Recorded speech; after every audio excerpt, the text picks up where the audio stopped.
Sorry, I was kind of listening to the song. I forgot to turn it off for a second there. What's up, everybody? Hey. How about you? Hey, Dave. What kind of cracker saying did you just do? How about Talking about Willis? Oh, man. What have y'all been up to? I've been dodging bullets and rifles and Molotov cocktails. You're in the war zone. Yeah, it's complete war zone there. I heard. You know what? I was so angry with everything that's going on, and this is serious. And this, listen, everyone should be outraged at what's happening here in LA because it's coming for you. This particular thing is coming for you. But I went to Starbucks and asked for an iced coffee, and they've switched to these ridiculous paper cups. Oh, no. This is the craziness that's going on in LA. Yeah, that's unfortunate. These cups don't hold cold. They don't hold ice well. The other ones did. What's that socialism that Chrissy Nunn's going to save us all from, man? I'm telling you, I'm going to go protest tomorrow. Yeah, it looks like there's Botox in that drink. Away from the other protests. Yes. Oh, man.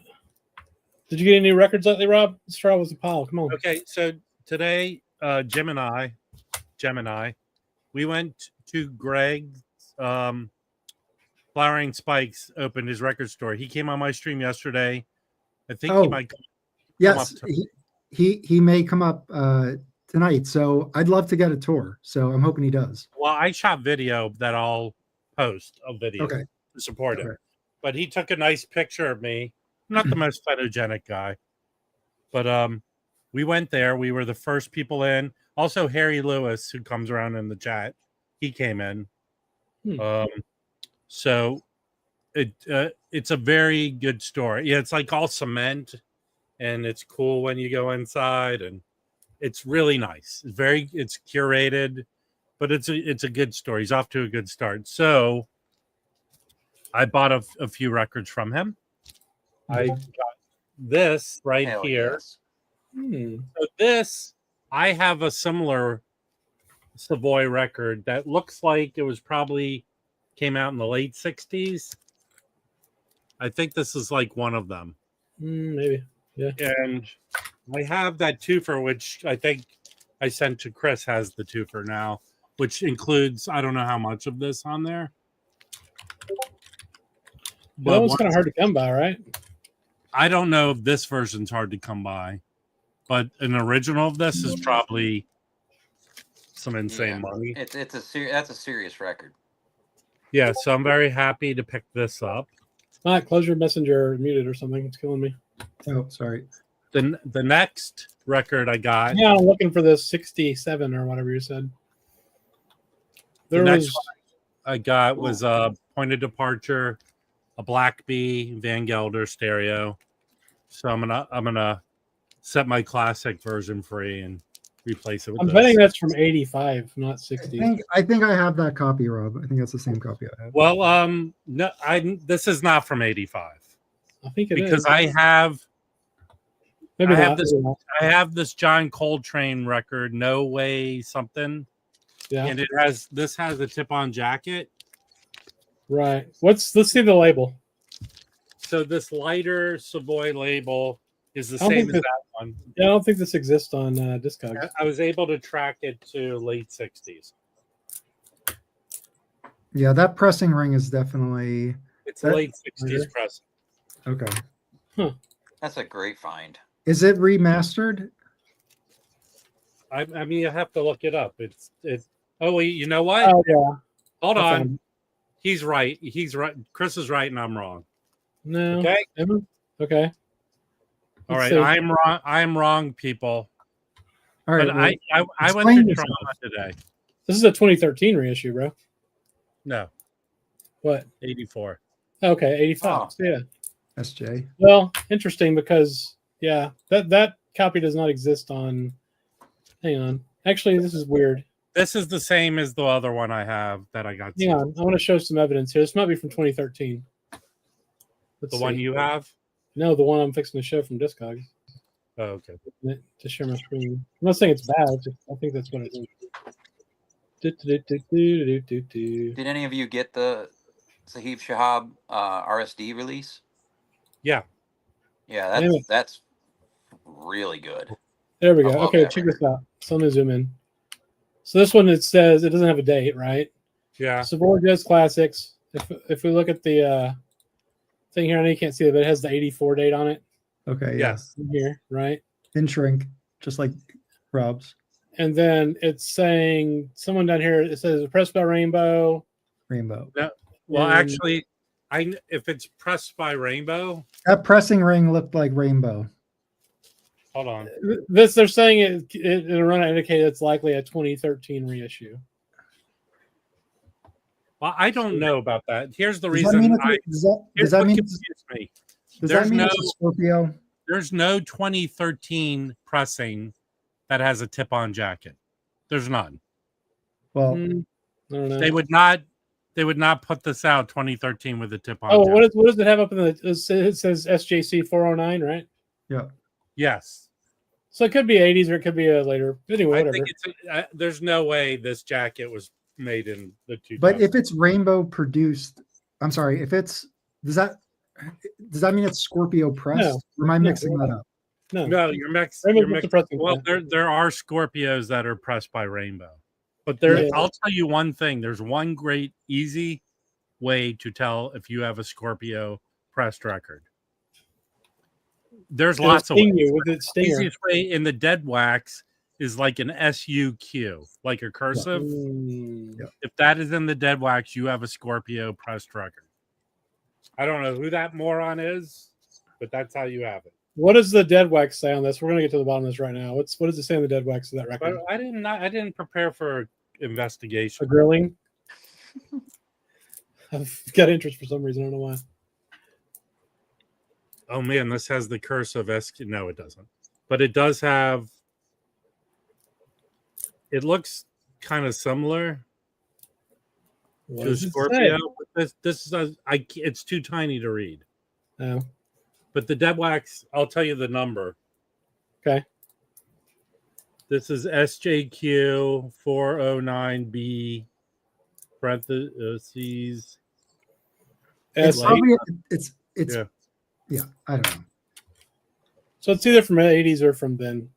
I think based on the tip-on jacket, Yeah. if it was 1984, what was the year, Mike, that OJCs were doing the tip-on the- jackets? So OJC's in their first year, so 82. Yeah. Those got nice jackets. Yeah, I think This this is the 85. If it says SJC 409, it's the 85. This, again, is a very nice jacket. Yeah, that's cool. Nice. Okay. Then I got a BlackB point of departure. I showed that. The big thing I got was the Music Matters 45 of Ooh, Judgment. nice. Yeah, and it's numbered, so it's 570. Very What is nice. that? That's 45, you said? 45, yeah. Do you have the classic or tone poet or whatever of that? This didn't come out as a tempo because it's a Music Matters. That's Is one it- of the very few blue notes I'm still looking for. Yeah, I I've been think- looking for it. I did pick up like a Liberty Judgment not too long ago. Mhm. So I was looking for this, but they can be in any form. This hasn't come out. Ooh. No, that has not come out yet. You're right. It's a No, no, classic. it did. I mean, even as a 75. Right, this- right. Not that I remember. So any form you can find this in is not cheap, I think. No, that's Yeah. That's cool. I don't have that a one. I was great thinking of- LP though. I was thinking of Smokestack, I think. All right. So also, and then I think Chris coined this phrase. So I'm going to show a record. Hmm. Hopefully, Chris will coin his phrase. Ooh. Got some Lou Tobacco in there, eh? Black and Nice. tan. So I Yeah. have a John Abercrombie on this Jazz 598, and it's really good. Like it's a live session. It's very good. And I did listen to this, and this Okay. sounds great. And you're about to say your catchphrase based on who he's playing with. Put it in my pile, bro. Billy Higgins. Absolutely. So, what do you think of the music, though? It's good. It's good. He's playing, he's kind of a laid back kind of player. He's also playing flute. Yeah. Center. Yeah. Cool. And this is good. It's nice and clean, and it'll go in your pot. Thank you. Who produced that? Who produced that, Rob? His wife, right? What's her name? Okay. Toshiko? Yeah. This is a cool label, too. Jam. Man, yes. That was not a Scorpio. No. It's from 1969, though. Is it really? No. It's from 80 something. Yeah. Does it have a thing on it? 1979. Oh, cool. It was a good year. In your pile. And then, I showed a ton of stuff because Mike was bored yesterday and we did a stream. Yeah. Well, No, I didn't see the stream because I didn't get an invite. Well, I'm sorry. Chris has access to the StreamYard. He always has an invite. Well, hold on. I don't know if it's not going to happen. You know what this proves? What? I'm not sure that Chris is subbed to the Wax channel, and he definitely doesn't have notifications turned on. That is true. I don't have notifications turned on. Dave, what's going on? I left you a few comments on that video, though. You did? Yeah. Not a whole lot over here. I haven't had any jazz records come in a little bit now. Just other kinds of things. I have a couple rare pieces coming in the mail at some point soon. So I'll save talking about those until they get here. But the only thing I got this week was a pretty cool 7-inch EP on RCA Victor. I think this was released in the UK in '65. Okay. But it's a blues 7-inch. RCA Victor was one of the major recording groups doing 78s back in the late 20s and 30s, doing the old blues records, and they called them race records back then. And so when they redid this, they called it the RCA Victor Race Series. But this is Ishman Bracey. This is 4 incredible blues cuts recorded live in Memphis in '28, I believe. So these were originally on 278s. Yeah, August 31st, 1928, the Memphis Auditorium. There's the back. It's a tip-on jacket, and it's a really beautiful 7-inch in pristine condition. Why are you flipping us off, bro? There you go. I'm trying to hold it properly so we don't catch hell on here. So where was that? Where was that pressed? In the UK. In the UK. Okay. Yeah. So this came from Craig Moore out in Portland. How does it?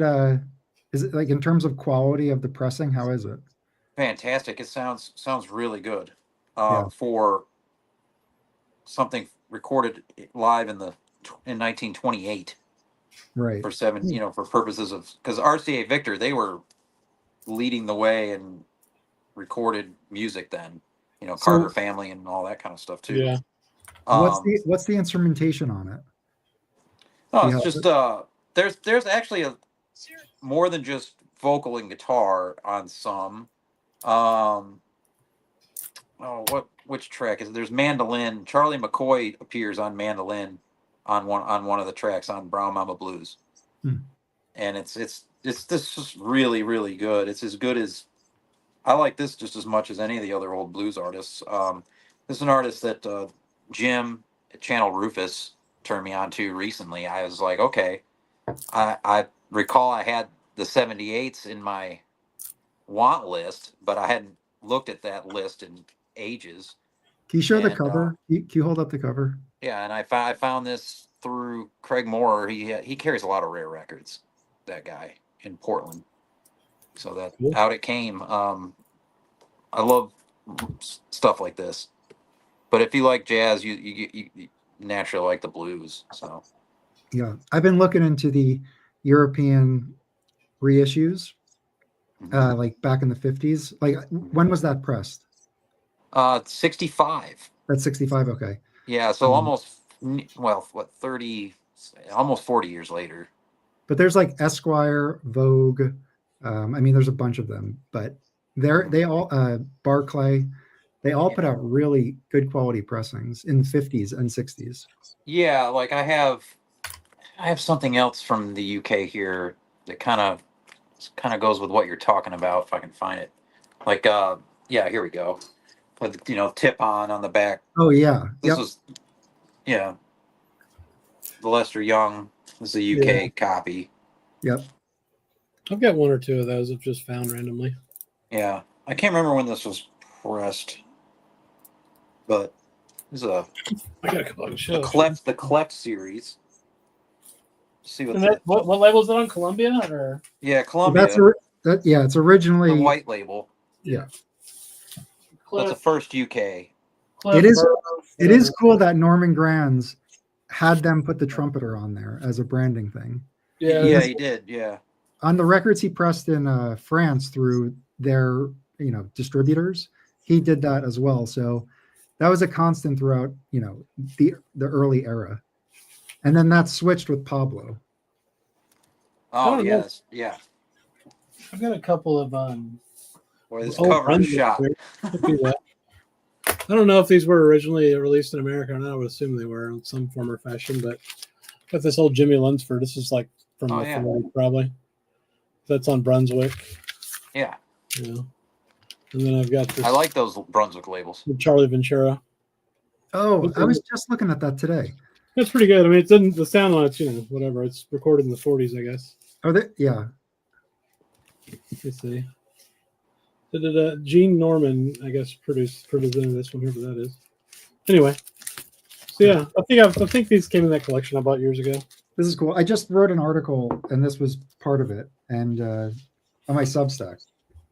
So this is a swing. This is from like 54. So 54 swing 10-inch pressing from France. Mm-hmm. It's got the flip back. This thing is so flimsy. I had to put like a little kind of filler in here because it was unbelievably flimsy, but it's glossy, and the swing label is pretty cool. Where did you find that? Swing has like Bobby Jaspar, Thelonious Monk, like Solo Monk is on Swing. He's got it on the internet, man. Has a cool label. Oh, and it plays so nice. Did you get it on Discogs or what? Yes, got it on Discogs. I did kind of like a deep dive into the French early pressings, and I found a couple good ones. So is that some of the stuff maybe like Sam Records would get around to redoing? Here's the thing with Sam Records. All of it, I actually looked into this for the Substack article. All of the stuff Fred puts out for Sam starts, the earliest is 56. So I was looking for LP era, which includes basically 50 through 55. Okay. And you had the American musicians going over there and recording. So I just kind of was looking for what they were doing and looking for like the local Europeans and just like seeing what they were, what their record sounded like. And this sounds incredibly good. This is a great trio. Yeah. So that's really cool.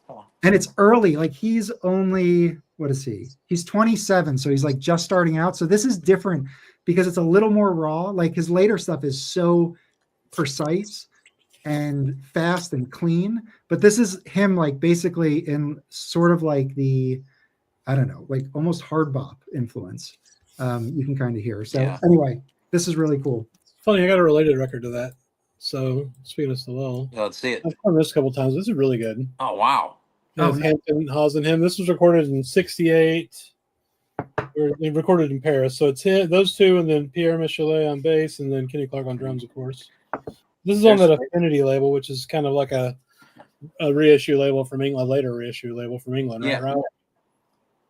Rob. That label's really cool. There's like a Max Affinity? Roach on that label, Haven't we talked about Affinity before? Yeah. I think Affinity put out I think they put out a bunch of the actuals. Yeah, they did the Don Cherry. Well, not an actual, but they did Don Cherry with Gato, that record Togetherness. Yeah, they put out a lot of I good think I might stuff. have that copy or an inner city copy of that. I don't know. Yeah. Now another like for me, like the French label that I really like. Of course, everybody's into the Palm stuff now, but the Futura Records label, like this, Oh. this is one of the best records I have as far as jazz is concerned. Oh, that's cool. This Nice. is like these guys absolutely kill it. George Arvanitis on piano, Jackie Sampson bass, and Charles Saudry on drums. This is one of the best trios I've ever heard, and this, especially this album. I mean, they absolutely kill it. There's the Rick Ballard Yeah, import That's sticker. Ballard. that's Yeah. a gatefold, right? No, this is a Are you very sure? thin sleeve European, French press. Oh, I think. Hold on. There's your label. Oh, cool. Yeah, this one I don't even think this What do you have has there? gone Mike? up in price. I think you can probably still Mine's a get this at a gatefold. good price.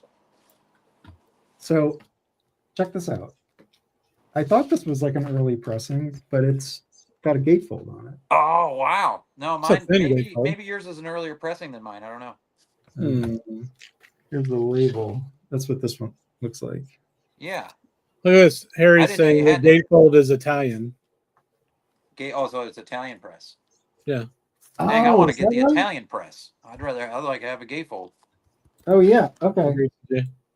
I did not know that. Cool. Yeah, I only have two Awesome. Futures. I have this, and then I have a Steve Lacy Wordless. Those are my two. And Oh those are wow! beautiful. Does it smell like Parmesan if you sniff the sleeve? But I think my other one is a French Man. pressing. Oh, honey, come Yeah. on. You would get in a riot fight if you said that in LA. That's fair. But this is a Warzone. really cool record. He in this trio form gets really out there. He like really takes off at points. So Yeah. it's pretty awesome. Yeah, I would like to have a copy of that. That looks cool. For sure. Here in Charlotte, the Warzone's the Bojangles parking lot. What does it even mean? Means It's a nothing's chicken. happening. Is it a honky tonk or something? What is Bojangles? Is it a honky Fast tonk? food chicken joint. Are you guys Chicken familiar, joint. Go rounds. are you guys familiar with Eddie Costa? Yeah. Piano player? Yes, he is part of that group of young people who died in car accidents. Yes, he died young, but I was listening to some of his around stuff, and it's pretty good. around the same time as Scott LaFaro and who's the other? I think Clifford Brown. Clifford Brown died earlier, right? But Yeah. so Eddie Costa was both a piano and vibes player. Primarily, I think more a vibes player. Uh-huh. So I don't know what exact label it is, but his best record, lead record, is either on Imperial or there's some different issues of it. Yeah. But Okay. I think it came out on Imperial, which you can find affordably. But he's really good. Our Imperials, isn't that part? Didn't like Jazz West get bought up into something else? I don't know, but they all have this kind of purple pink kind of outline to them, and on the back, the way they do the credits of everyone's dead center in the top part. Yeah. A lot of Victor Feldman, a lot of I forget who else, but Eddie Costa's good. What was your point with bringing him up? Well, I was just getting into him. I was listening to his Mode record. I think the Mode record is the one that's on Imperial. Okay, I was listening to that, and there were a number of other ones, but he was really good. And then I started reading about like his background, and he died young. And the Check car this accident. out. This looks pretty cool. So this is Eddie Costa. It's like two groups, I guess, Okay, at Newport. who's in his group? Who's So in you got Eddie Costa, Rolf Kuhn on clarinet, which is cool. Yeah. Dick Johnson, Yeah. Ernie Furtado, and then Al Baldini on drums. And the flip side is this other Hank Jones quartet, basically. That can't be good. It has 2.5 stars. Yeah, but who are these guys? I haven't even heard of Disc Weekly. Look at that. Who cares? I would listen to it. Yeah, you got to evaluate that on your own. Yeah. I have somewhere he's a sideman, but excellent. Excellent. There- Very good. Yeah, I did some deep dive digging into the West Coast like scene, basically what went into and came out of Birth of the Cool.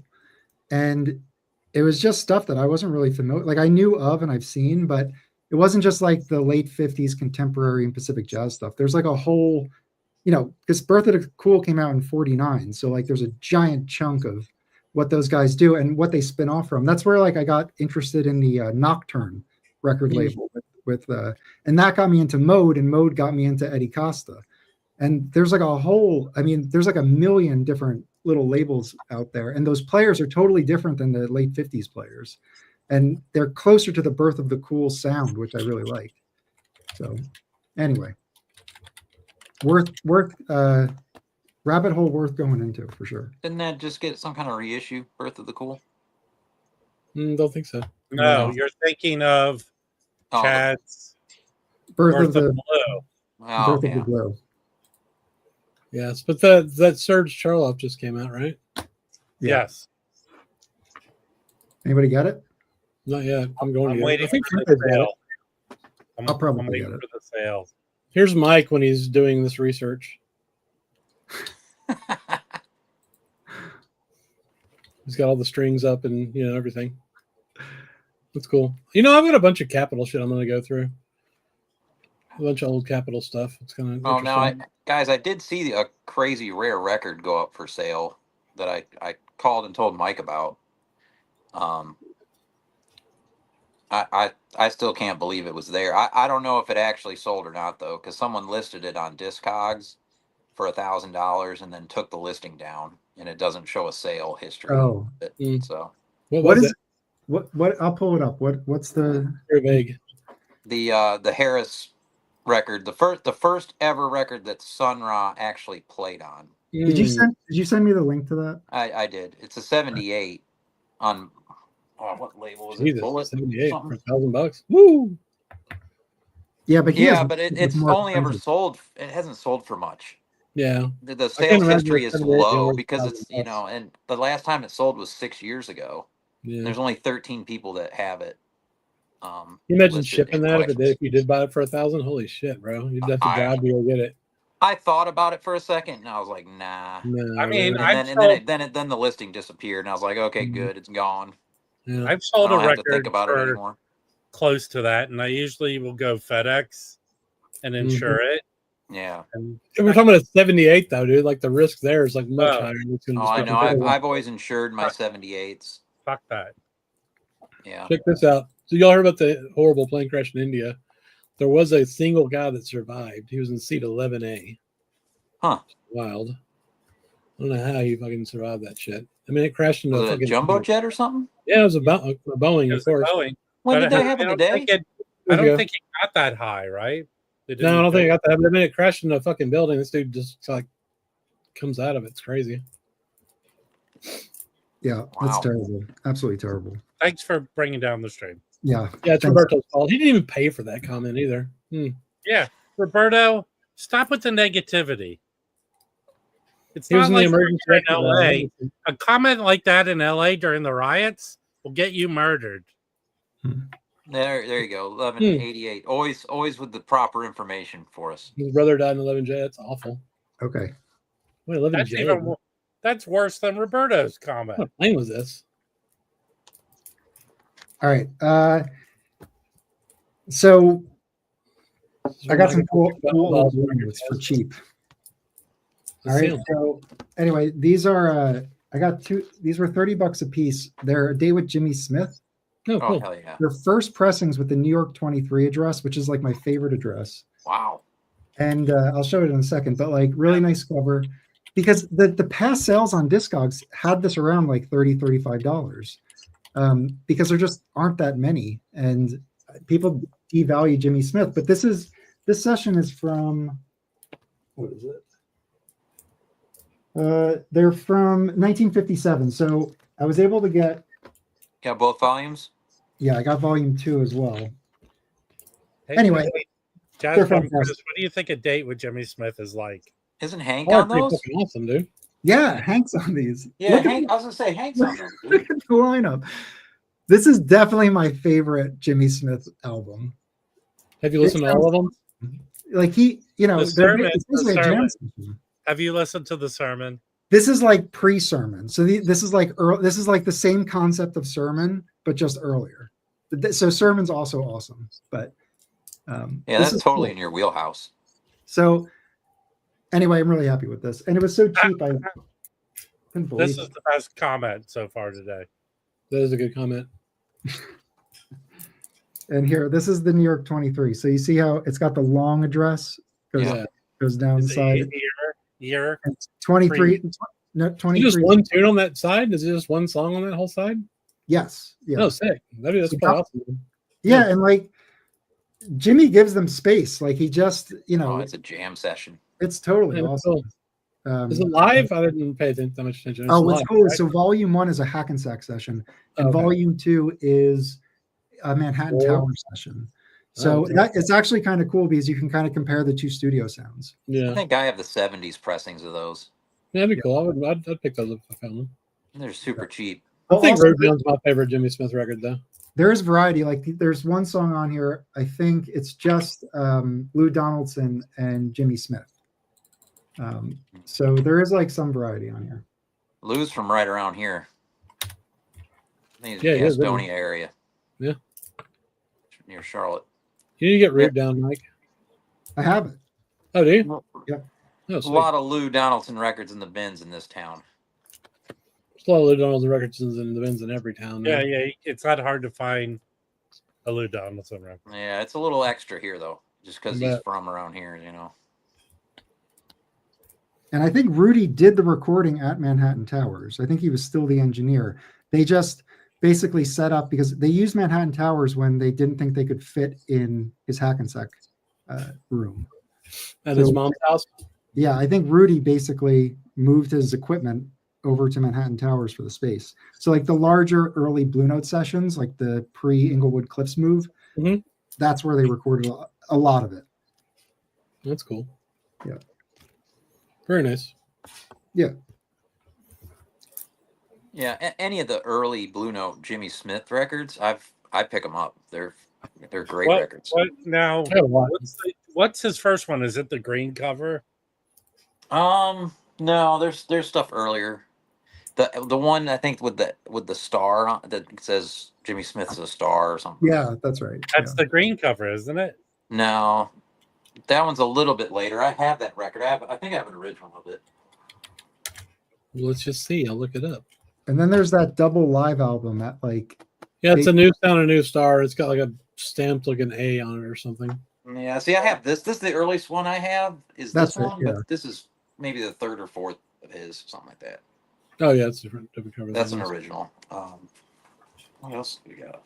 What's the? I'm trying to remember the one that you're talking about there, Rob. What? The Club Baby Grand. Oh, I don't have those. Those are early. Those are 56. Those Blue have Note, been hard to find for me. Blue I Note- have this one I like, Yeah, no, I don't have those either. and then I have these ones. These two volumes. These are originals. Mhm. Yeah. Nice. But yeah, I mean, all these are. I find these pretty all equally as good as the other. All I right, can this put any of these is on. the one, but it's like Yeah. his fifth. That's Yeah. what As yeah. Very nice. It's more of a yellow. It actually is more when you have it in your hand. It's more of a yellow cover. I always like that cover. Yeah, this is. Let's see the label on this one. And who's the guitar player on that? Yeah, it's a 47 West 63rd. There is no guitar player. So who's Except on that? No, there is Eddie McFadden.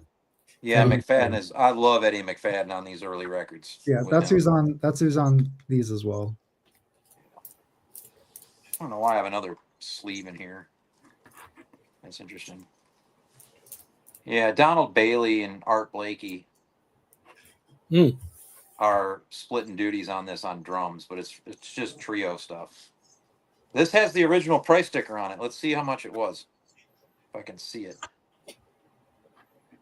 It was a nickel. $2.90. Adjusted for inflation, Yeah. like Michael Frommer did a whole video. Adjusted for inflation, That's Did like $3. $70. Oh, All did you right, show so- like records that had original price tags on them? I do have a controversial topic to discuss. Oh, let's hear it. Oh no, It probably won't be that controversial. I know. It's pretty controversial. So this week, Tone Poet announced that they were reissuing Jackie McLean's Jackknife Oh, but I talked about it on my stream. How is that controversial? because they gave it a new cover. Oh yeah.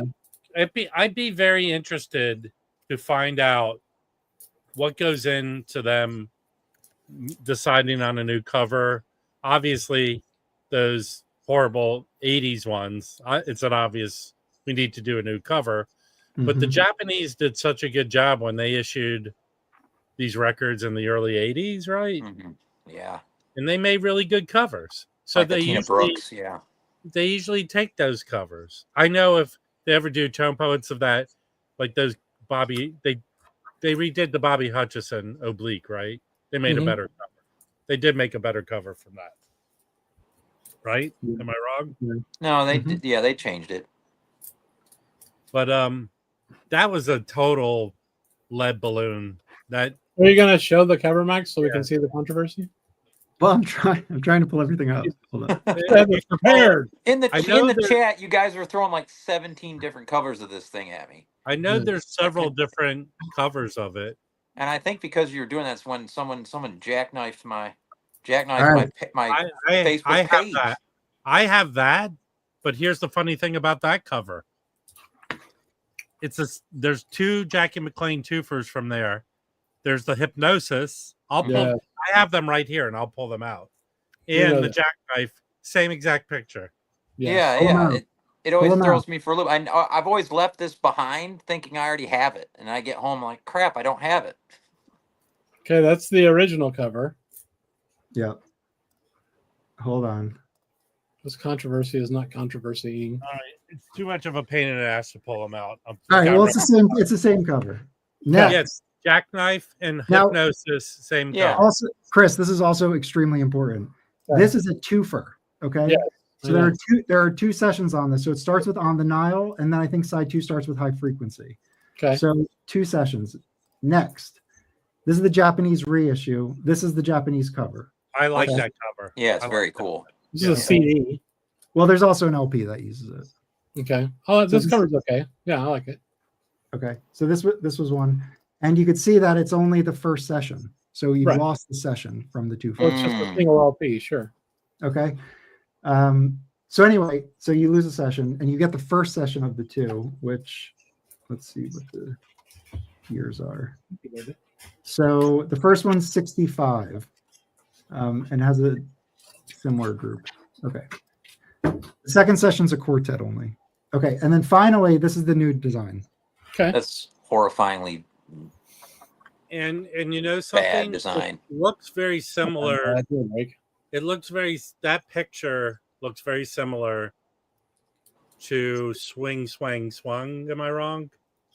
I don't know. What is it? Whatever that record is. Jackie McLean. Okay, so Yeah, here's one of the his picture. early records. Is this Yeah. a single LP as well, Yes. Mike? Yes, it's the single LP. And, Okay. Hey, do you want me to add controversy to your to make it controversial? Well, what's the controversy? The fact that it's one LP or the cover? I or know both? the controversy. It's an ugly cover, but go back Okay. to the cover so I can give Mike his controversy. Okay. Okay, we just started a poll. Put in what your preferred cover design is. Well, I'm gonna say something that could get me murdered at a riot. Okay. Am I wrong? Is that Doo Brown? Is the cover Doo Brown? Not quite. Pretty close. Depends on what you ate. It is Doo Brown, All right, everyone. come on. It's If it's you take out Warzone the- Brown. If you take out the Pantene color thing that graphic designers Pantene? use to tell a color, that's Doo Brown, I everyone. think Pantene's a shampoo, isn't it? No, if you're a graphic designer, there's the standard of printing color swatch. It's like a giant color swatch Yeah, it's called that you Pantene. identify a color that you send it to the printer so they can replicate it. Right. That is Doo Brown. All right. Officially. No, that's fine. I don't care. I'm Yeah. just trying to add controversy to Mike's very vanilla poll. Well, the problem is that he did not actually give his own opinion to make it controversial.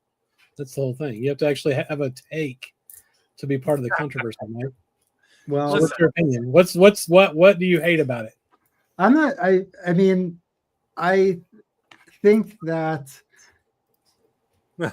I just feel like the jackknife style here with the like sliced lettering is Hey, very. can I It reminds me of Reed Miles. Like Dippin does this. Dippin does this.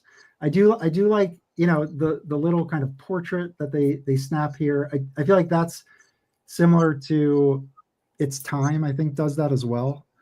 So it's very much in the vein of a Jackie McLean Reed Miles design. Even like the lettering, the italic use, the simplicity of it all.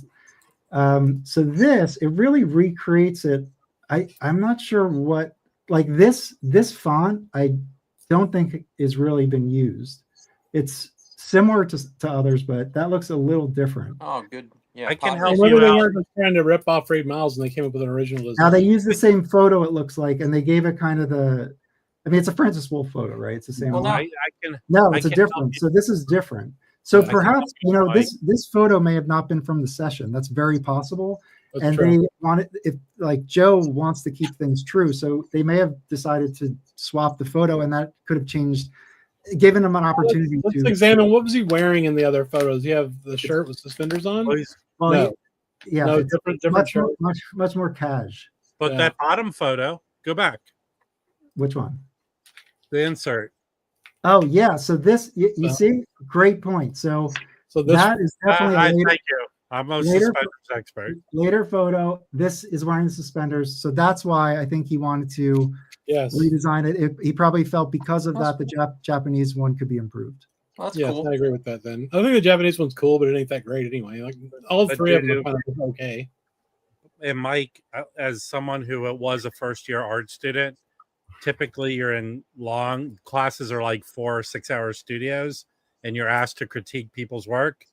As a first year art student, usually they go, what do you think? And you go, I don't know, I just like it. All right, Rob, we're gonna put you to the test.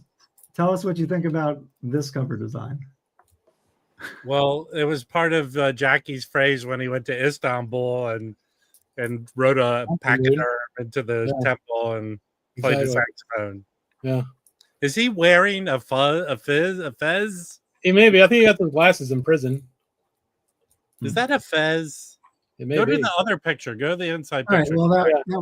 that one. Go back. Know where I wanted it to go. Oh, go back. You didn't offer any opinions until we drug it out of you. Like you have Can to. you have a- please have to go make it back controversial. and show the Yeah, gatefold the of inside. the twofer right there with the Well, here's- sideburn? Oh, Can you yeah. go click on that picture? Yeah. He's wearing a fez, man. I think Okay. it's a fez. Or it's a Now graduation here's the outfit. next poll is now that we've broken down why they felt like they needed to change the cover. Does that change your opinion? And do you Yes. keep your No, vote it's back- as was, or do you switch it? You know, wait, okay, here's other than the Judah hip, which is like bright green, those colors don't feel in line with Blue Note, the brown and the yellow. Am I wrong? You're probably wrong. There's a lot of red and black, but With everything. I don't know about that. Doo-doo brown. Anyone out there know another cover with the brown color? There's definitely. I mean, all like the Clifford Brown Emercies have brown covers. I mean, the only one I could think of is there you go. Sermon Brown, yeah, that's certain. That's That's Doo-doo brown. Wow.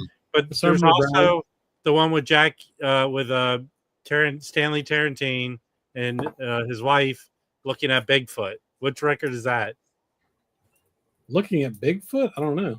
I'm going to pull it out.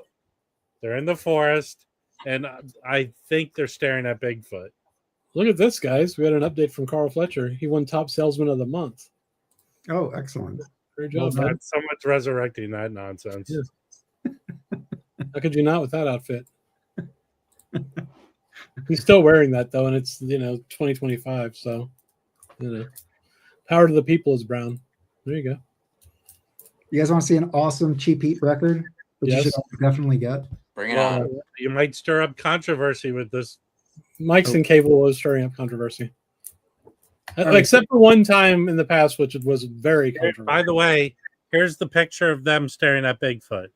Oh yeah, that's a brown record too. Yeah. Right They're on. staring at Bigfoot. Okay.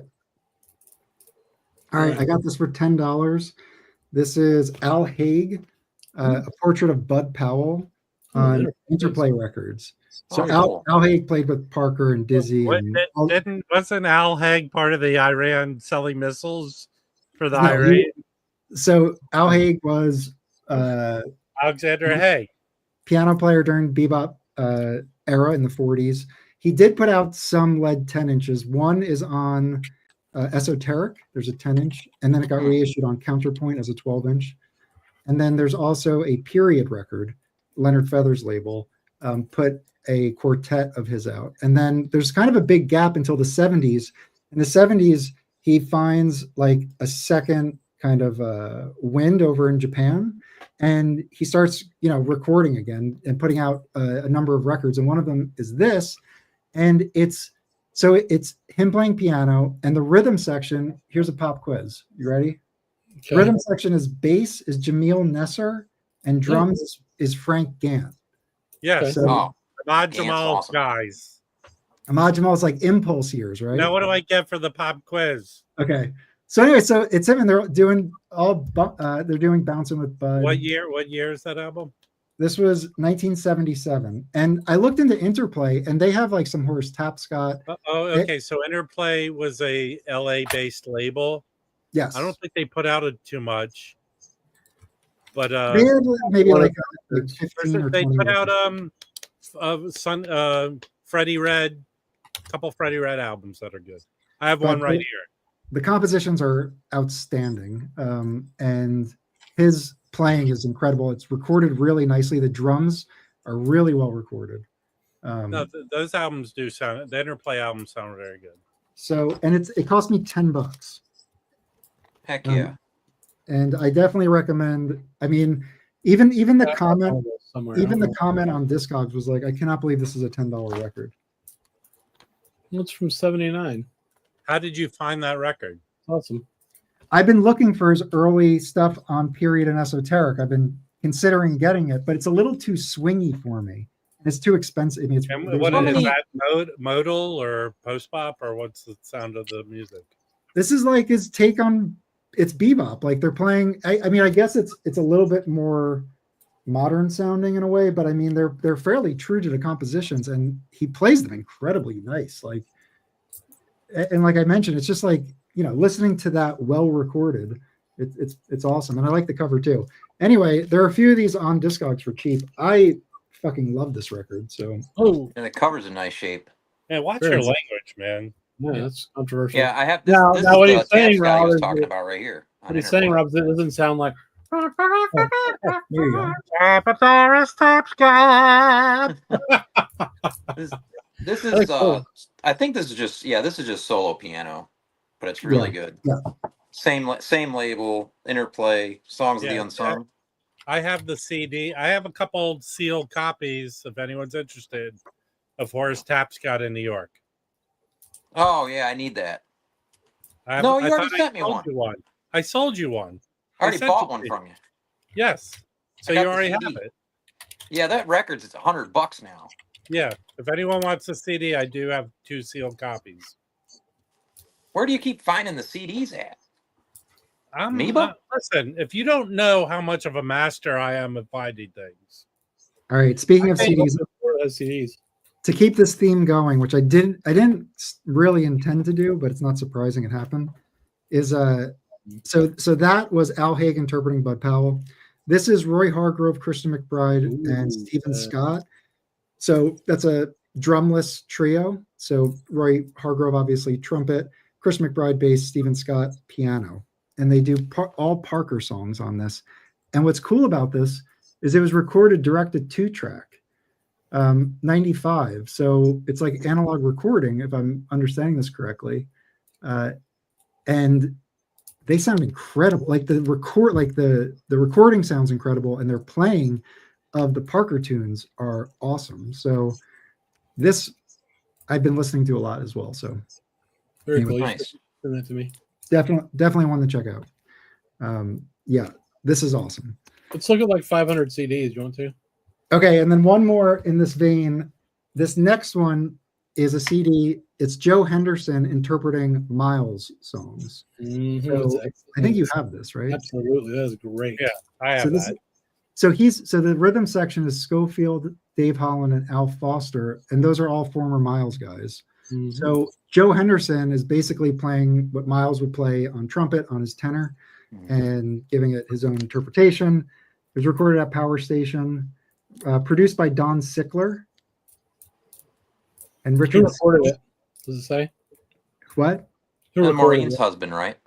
It just says Power Station, New York City, 1992. Yeah. All those, every single one of the Joe Hendersons on Very Essential. This one is, I mean, I didn't sample them all, but there were a couple at the shop. And You should get them all, dude. Seriously, they're fucking great. well, this was just like a small group, and was the Miles stuff. So I thought Wow. this I was. told you how to buy CDs, man. Yeah, I am so in, like, you can't. These only have come out on CDs, and these are Yeah. incredible. And you can They're cheap. stream them or whatever. You don't have to get them on CD, but it is kind of Do nice. that. Also, it's Notes cheap. and Tones approved. Yes, for sure. So anyway, Mastered by Alan Tucker. Okay. No, it's so, great. Oh, you need to get the big band one. You'll like it. I don't Seriously. know. I don't know. I'm really. You know what I'm really into right now is Piano Trio. Okay. I That's like that controversial, better than everything right now. You should listen to some Bill Evans records. Don't worry, You just Chris. showed us the best one that I've heard is that dang Arvanitas. Mike You will got it. change his mind next yeah. week. No, well, it's fine. Everybody does. I love Piano Trio. Yeah. Speaking of Piano Trio, well, whatever. I'm gonna take a break. Show records. Come on, don't take a break. Just show records. Pull a Rob. Show more than 2 records. All right. This is a cool Piano Trio record, and it's Red Garland Trio with Ray Barretta conga, and all these Ray Garland trios. Freaking Paul Chambers is like, he sounds incredible. They're almost like they're Paul Chambers records. He might be one of the artists I have the most records of, Red Garland. Yeah, Me because too. like his solos are just fantastic. And anyway, everybody's great on this, but it's a different style with Ray Barretta. They're doing basically like a Latin style jazz. What's a trio plus Ray Barretta, or is that right? That's right. Yeah. So Art Taylor's drums. I'll be back in like 45 minutes. I gotta go take my kid to her friend's house. Okay. I'll be back. But what's cool about this, the reason why I wanted this was that the last track on this is Mort's Report, and I did an article about who Mort was, and he was basically a New York City jazz disc jockey. And there were a few like prestige sessions where they had some dedications to him. So I wanted to get one of them, and this was the one I liked. So. Oh, dang. Wanted to see if I had any Red Garland. I don't know if I have anything. I have so much Red Garland, it's crazy. What's interesting is I thought his trio, I just assumed it was going to be like the Miles, like Paul Chambers, Philly Joe Jones. But his trio, he swapped in Art Taylor. He played with Specs Wright, too. And Specs Wright? Okay. Yeah. So I don't know what Philly Joe was doing on those session dates.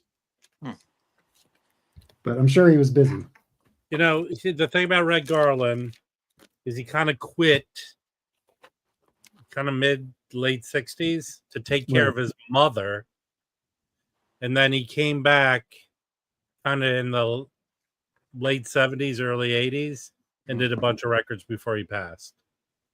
Do you guys have that? He might have done some 70s stuff, but he quit to take care of his mom. Do you guys have like that stuff that he did with John Coltrane? Like, what is it, Soul Junction? Is that one of them? Or yeah, I have that. I have an OJC of that. Yeah, I have some of that. I'd like to get those, but they just keep going up. I think I think you can kind of find the OJC. It's like a mid 2000 pressing, and it might be one of those kind of mystery OJC pressings where it was pressed at QRP, and you don't know how they sourced it. But that one sounds excellent. It's like 180 gram. Okay. Yeah. Well, anyway, this is one of them. Yeah. I have this one. I need that. I actually had a mono and a stereo, and I think I chose to keep the stereo of it. Yeah, I'd love to. I'd never find those around here. You want me to pull out? I thought you had other plans to deep dive, but I could pull out all my Red Garland records if you want to. Do it. Bring it on. All right. I have some right here. Oh my God. I swear I have a Red Garland record here. I can't find. I don't know where it is. Okay, here, this Red Oh, yeah. Garland, Volume 1 with Eddie Lockjaw Davis, and the trio on here is Sam Jones and Art Taylor. Nice. Nice green mono. Yeah, I have a Moodsville, but I don't know what I did with it. Okay, next, these are in no order. This is the later on Galaxy in the 80s, and this is good. The lineup he has on this one is Nat Adderley, Harold Land, Yeah, it's a big group. Ron Carter, and Frank Butler. This is good. This is cheap heat, if there is cheap heat. This is excellent. Little Darlin', it's a live recording. It sounds really good. It's Jimmy Rousers and Sprite. Okay. And it was Van Gelder 65. So he was playing with these guys later. Okay. That's right. Okay. And then I'm going to go pull more out, but I have so much Red Garland. Okay. Yeah. Let me put this back so I don't have Did he only record for Prestige? No, Galaxy. Well, I mean, early on. Well, here's a Jazzland. Okay, so Riverside. Name the nearness of you. And wow. I've never seen that record.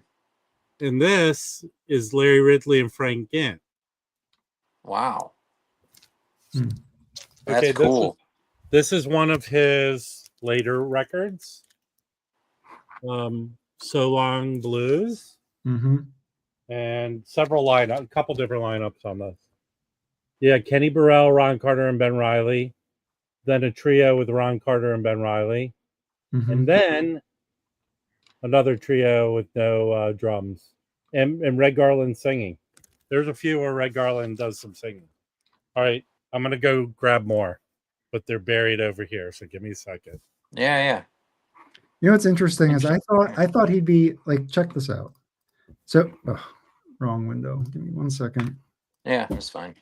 So here, look at these are his lead records, but look at his sideman stuff. I thought he'd be on more, but I guess he was kind of a leader. So he's on a couple of Arnett Cobbs, then he's on a bunch of Coltrane. He has a bunch of Miles. And then outside of Miles and Coltrane, he just has kind of a few one-offs. I just thought he'd be on more stuff. There's a lot with Coltrane with him. Charlie Parker. What is that? All Morning Long? Isn't that him too? That might be Mal Waldron. You sure? Is it? Do you see it here? No, I can't remember. That's an expensive record now. I think it's a Prestige. Oh yeah. It was on the Super Holy Moly wall once at Noble, and I was like, "Oh Lord." Yeah, like that Mantica that I picked up. This is the second 58 pressing. So the first pressing, so it has the Bergenfield address. Mm-hmm. The first pressing with the New York address is pretty expensive. That's probably like a $300 record. So New York preceded Bergenfeld, huh?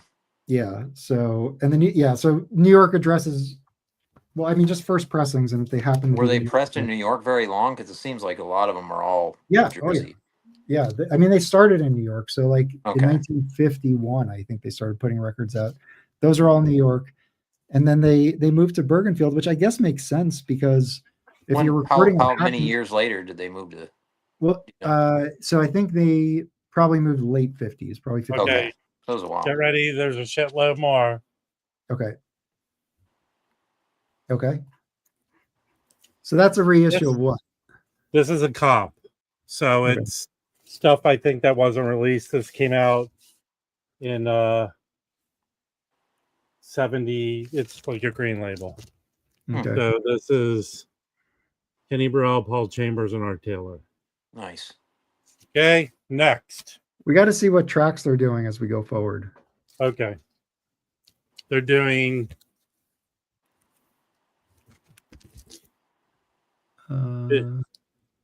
Okay. Next, I got to put these in order. Is Alone with the Blues. It's a blues. Okay. This is him solo. It's just him. Yeah. Okay. This is, I think, one of his pricier records, and this is an OG. Oh yeah, that's price. like, yeah. Oh, very nice. Wow. So I think this. I'm gonna guess this is the Specs Right. It is Specs Right. Okay, interesting. Jimmy Oh, look Rock. at that. Okay. And this one was done. I don't know, but What's that? What's that? Start with an Ellington tune? done by John Hawk. No, hold on a second. All right. That starts with an Ellington tune? This is Like what? Satin Doll. Yeah. Yes. Yeah. Yeah. I have that 7-inch. Bye bye Blackbird. Okay, this. For people found- watching, let us know what you think about Red Garland's style. Mine. No, His for- style, me, yeah. no, like his style to me. While I'll grab everything he did, Yeah. it literally is he is the quintessential relax jazz artist. You put on his records and get like a martini or whatever, and just sit back in a recliner and listen, and he will take you to another place. But he is chill. So this is an OJC. Yeah. What song's he doing on this? Well, doesn't he play like a lot of block chords? I'm not a musician, I'm not either, but I think but that I'm just letting you know when he plays these records, the dude can grab you as an audience and subdue you into. He is charming. He is literally a charming jazz pianist, and that's all. but I think in terms of his like arranging, like his leadership, I feel like he gives a lot of space to everybody playing. Like those John Coltrane records. Don't be nerdy like, about it. Well, I'm just saying, like, you'll listen to a track and John Coltrane's only soloing for like 2 minutes, and then Okay. the other 3 minutes, it's just a trio. If I have one recommendation of a record everyone should pick up by Red Garland, and it's cheap heat, it's affordable, it's this one, The Quota, which is on MPS, and I want to say this is his comeback record when he came back from taking care of his mom and he came back to recording. I'm not 100% on it, but I think this is his comeback record. All right, it features Jimmy Heath. It's a quartet Yeah, with Jimmy no, Heath. it's good. Yeah, Jimmy Heath, Peck Morrison. I Oh, don't yeah. know. Brown. The Quota is a Jimmy Heath album. Well, I guess he wrote the song then. Yes. There it is. He wrote it. But pick this record up. It's his comeback, I think, in the early 70s. It's really good. Okay. Next is I have another OJC, but this is really good. High Pressure with John That's expensive. Coltrane. The original, that's pretty expensive. Yeah. This wait, this isn't an OJC, is it? Yeah, it's one of the original tip back jackets. Okay. So there's the lineup. Yep. Okay. Yeah, see, those are the ones I want to find. The ones with Right. John. This might be my favorite, I think. This is an original of Red Garland's piano. An original? Yeah. Nice. Yeah. But I have one issue with this. It's very clean, but there's a skip in it, and I keep wanting to take a wood toothpick and try and fix it, but I'm afraid. But it's at like the very end of one side. But this is Just do actually it. Just do it. is that the original price? There you go, Dave. Yeah, there it is. $2.39. Yeah. All right. This I think might be a like unreleased stuff. I don't know. What year is it? This is an early 70s pressing of it, Yeah. but this is Sam Jones and Art Taylor. They're the songs. Okay. Hey, Felipe.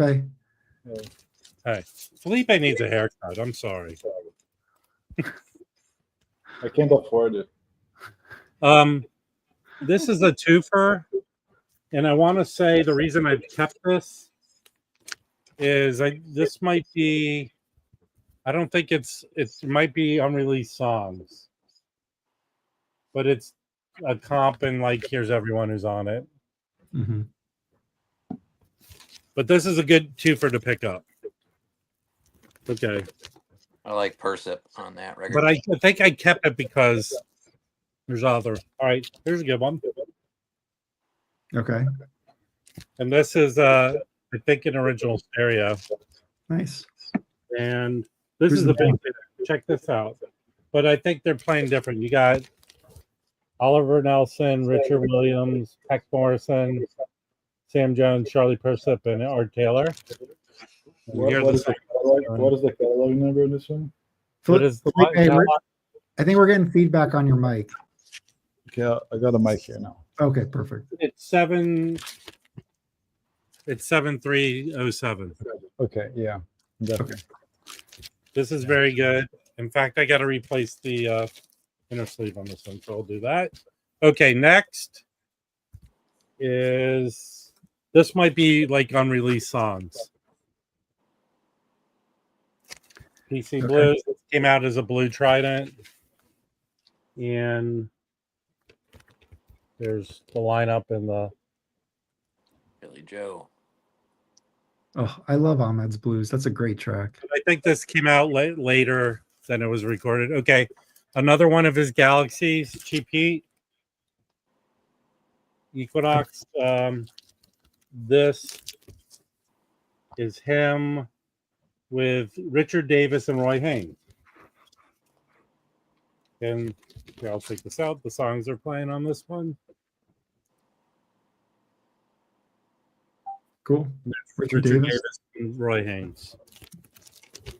Okay, there's still a lot more. I got a lot of them.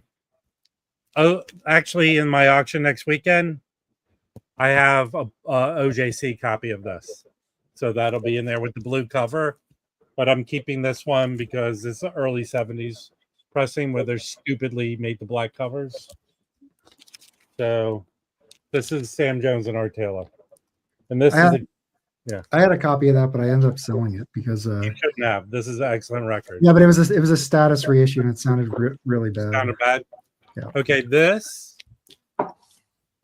is another one where they made it a black cover for some stupid reason.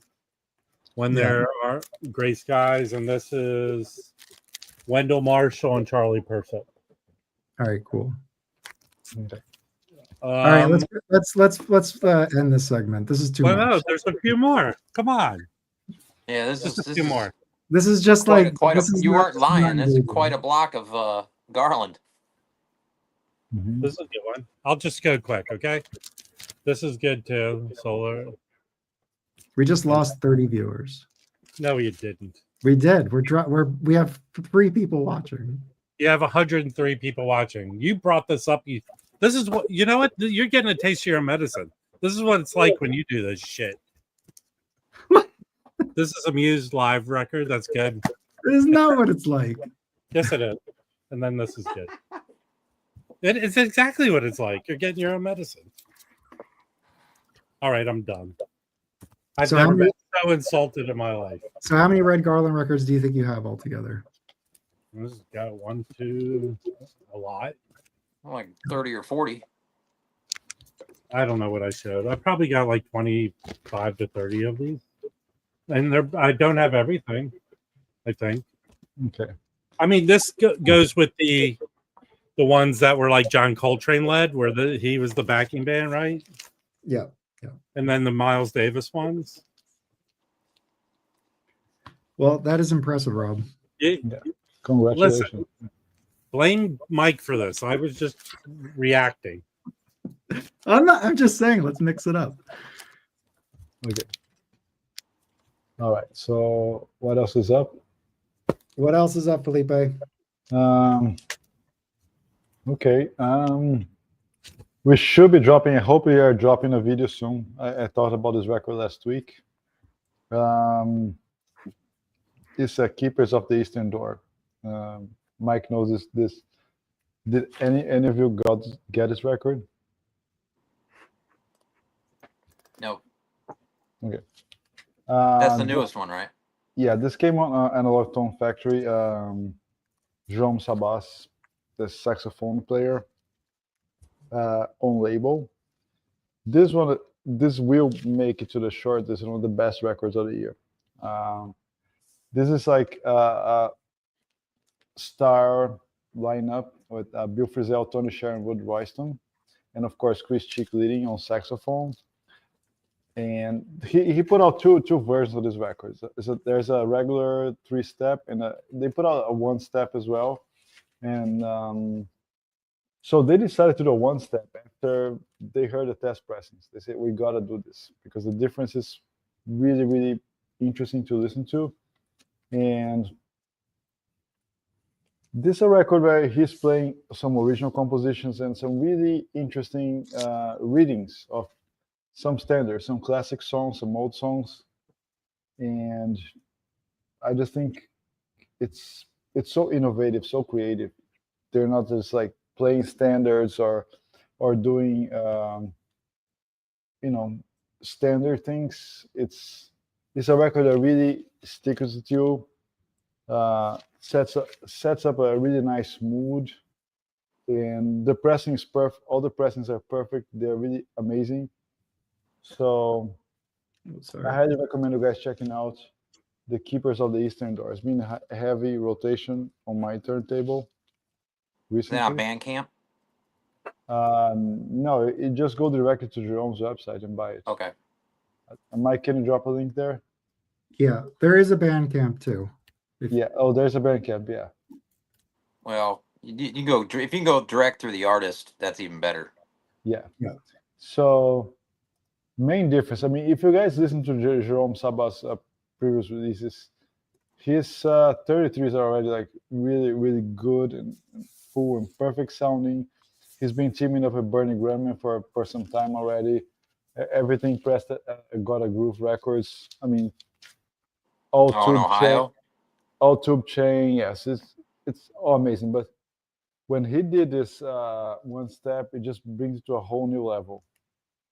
And I'm just saying, it's a 1-step for $70, which is pretty much half price of all this. Well, hold on, Felipe. I'm actually on the website. It's $95. We got it with a discount, so that's why it was for 70. Yeah, because we got both copies. So the 3-step, we will do a giveaway, maybe next week or so.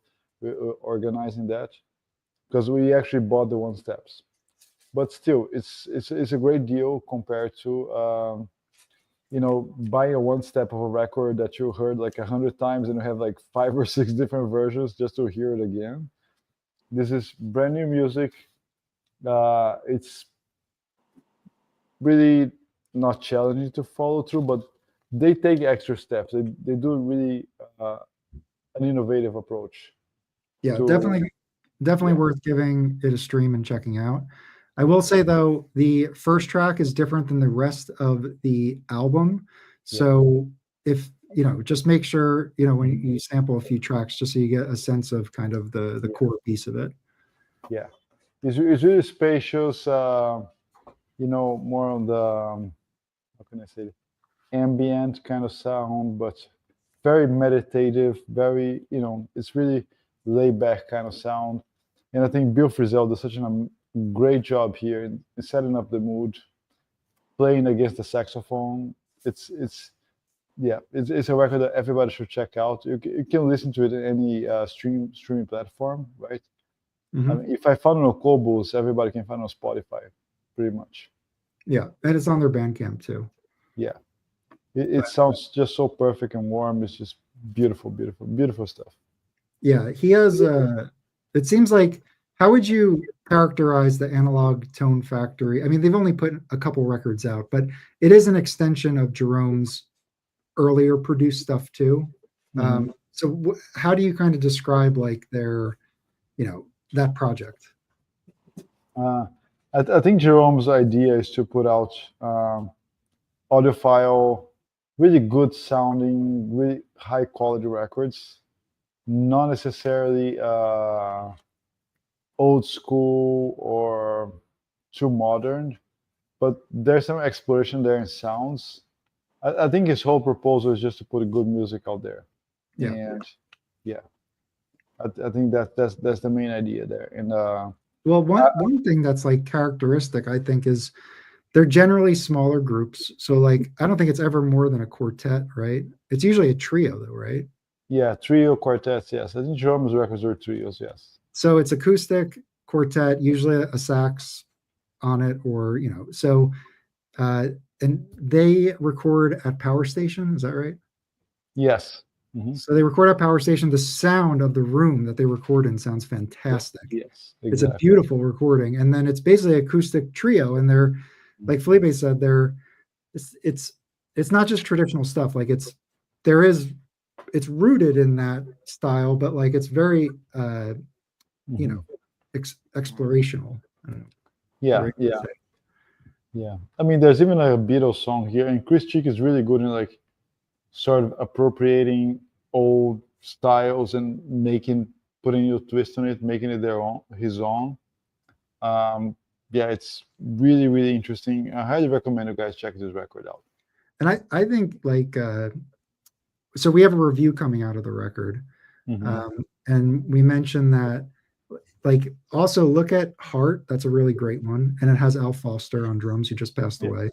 Yeah. And, you know, I feel like it also captures a certain style too. So I feel like it's cool to look at his catalog. Yeah.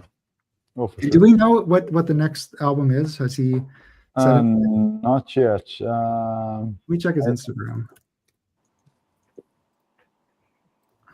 Hey, Mike. Good evening. Hey, what's up? There's the man. Let's see.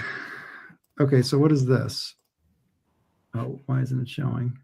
I don't know hold on. Give me a second here.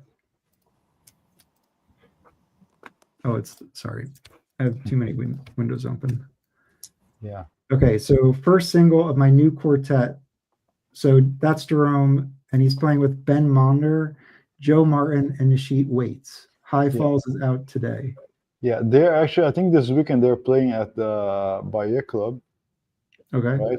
Yeah, I think this band is playing. And Nashid Waits, son of Freddie Waits, one of the greatest drummers of this generation. Right? Yeah. There's so many recordings. It's amazing. So I can only imagine what they're coming up with. Mike, Yeah. what's going on with the U.S. Open? Their next album. Looks like some underdogs up there. It's not the weekend. Tomorrow is when it gets real. Yeah. Okay. Looks like a tough course, man. Yeah. Yeah, that's a crazy course. Well, what was the guy on the first day? An albatross. I don't even. What the fuck is an albatross? It is what? Is it I guess it was his second. I guess is it an albatross? Got to be on maybe a par 5. Your second shot on a par 5. Yeah. Yeah. That was a killer shot. Yeah.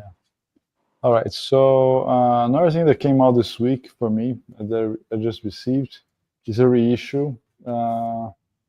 Of course, there's only one pressing of this record. It's Jazz Patterns. I mean, most people might have gotten it, right?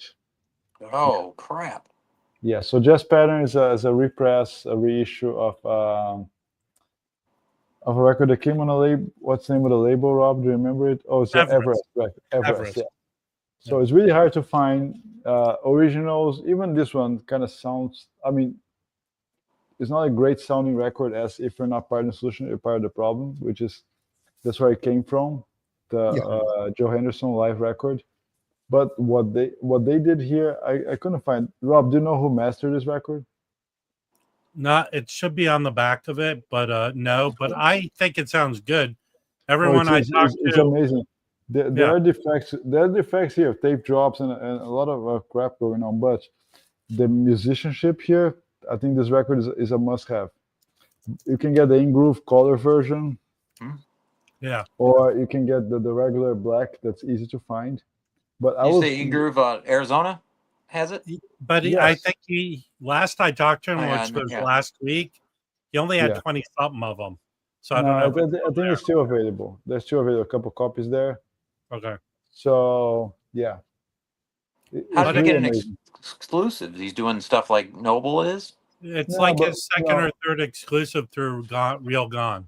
Oh, Yeah, very cool. yeah, but there's a black version too. You can buy easy there, not a problem. But I think it's still a nice price, color, really cool. The music here is amazing, so I recommend this record. It was a surprise for me. I was buying more for the artifact kind of, archival type of thing, but it really surprised me. Yeah, Recommend. everyone I've ever talked to who had an original says it doesn't sound that great. Oh no, So- the original sucks. Yes, Yeah. I listened to a copy of it. This one came by Mike's lead, so I bought it right away because to me he's one of the greatest of all time. He's one of my favorites, and this is a Columbia release, Wayne Shorter, the Joy Rider. Oh, nice. I bought it right away. It was a $20 find on eBay. Yeah. You can say whatever, but it's like a promo copy with all the promo packaging, letters, and all that stuff. Yeah. Very cool. Yeah, it comes like even like a paper clip and everything, letters, describing the record, beautiful artwork. Of course, it's 80s production, has the 80s sound, but still it's Wayne Shorter. If you sort of don't think too much about the production side and go focus on the music and his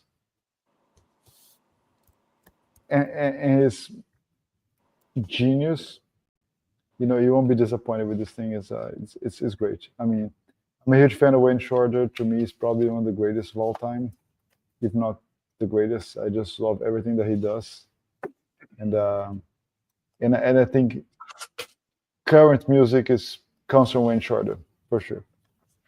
Yeah, what do you think? What do you think the genius is? Because he obviously came up in like Blakey's group, and he was playing a certain style. But when he kind of would compose his stuff outside, because he would compose stuff for Blakey too, but that was for Blakey's group, and it had its own style. But then when he had his own lead stuff, like he really took it. When he had the chance to leave Blakey, he left because that's not what he wanted to do. He never felt comfortable playing with Blakey, just playing loud and and all the straight ahead bebop stuff. He wanted to compose things that were a little further ahead, different, more loose, more open, not necessarily playing choruses and the verses and chorus here, solo there, go back and finish the song. I mean, his records, I think they're more. His composition is more open. It's more about like telling a story, more about a feeling, than necessarily playing a song just for playing a song and showing how good I am, how my solos are super cool and hip. No, I think he's beyond that. He's just telling stories, bringing you somewhere else. But what was cool is when he teams up with Jocko, right?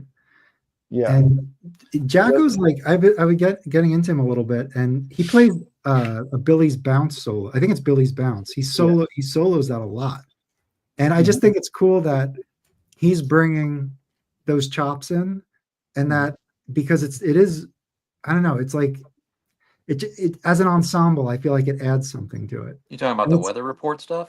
Yeah. Weather Report, and he does it outside of Weather Report too.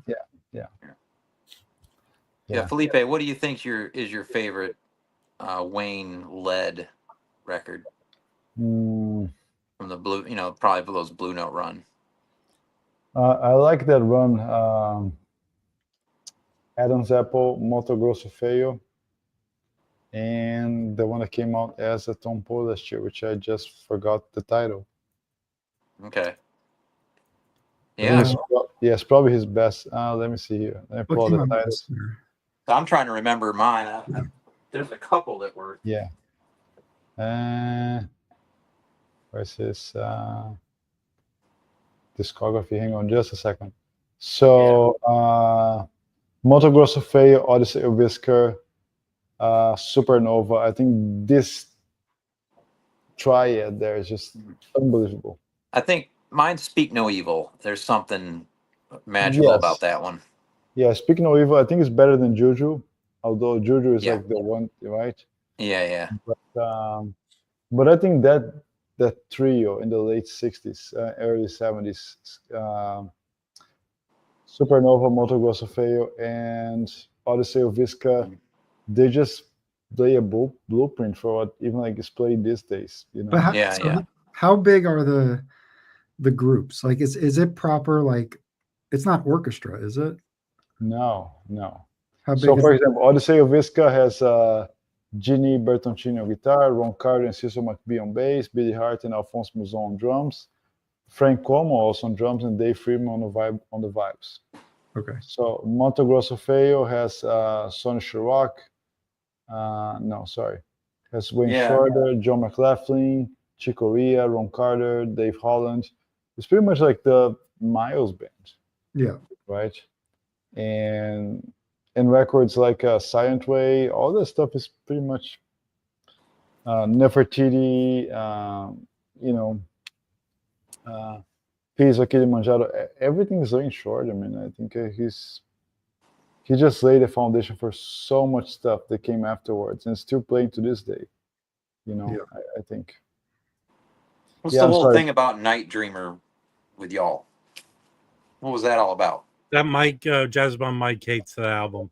Isn't Night Dreamer's first lead record? Is that right? The one with Lee Morgan. Yeah.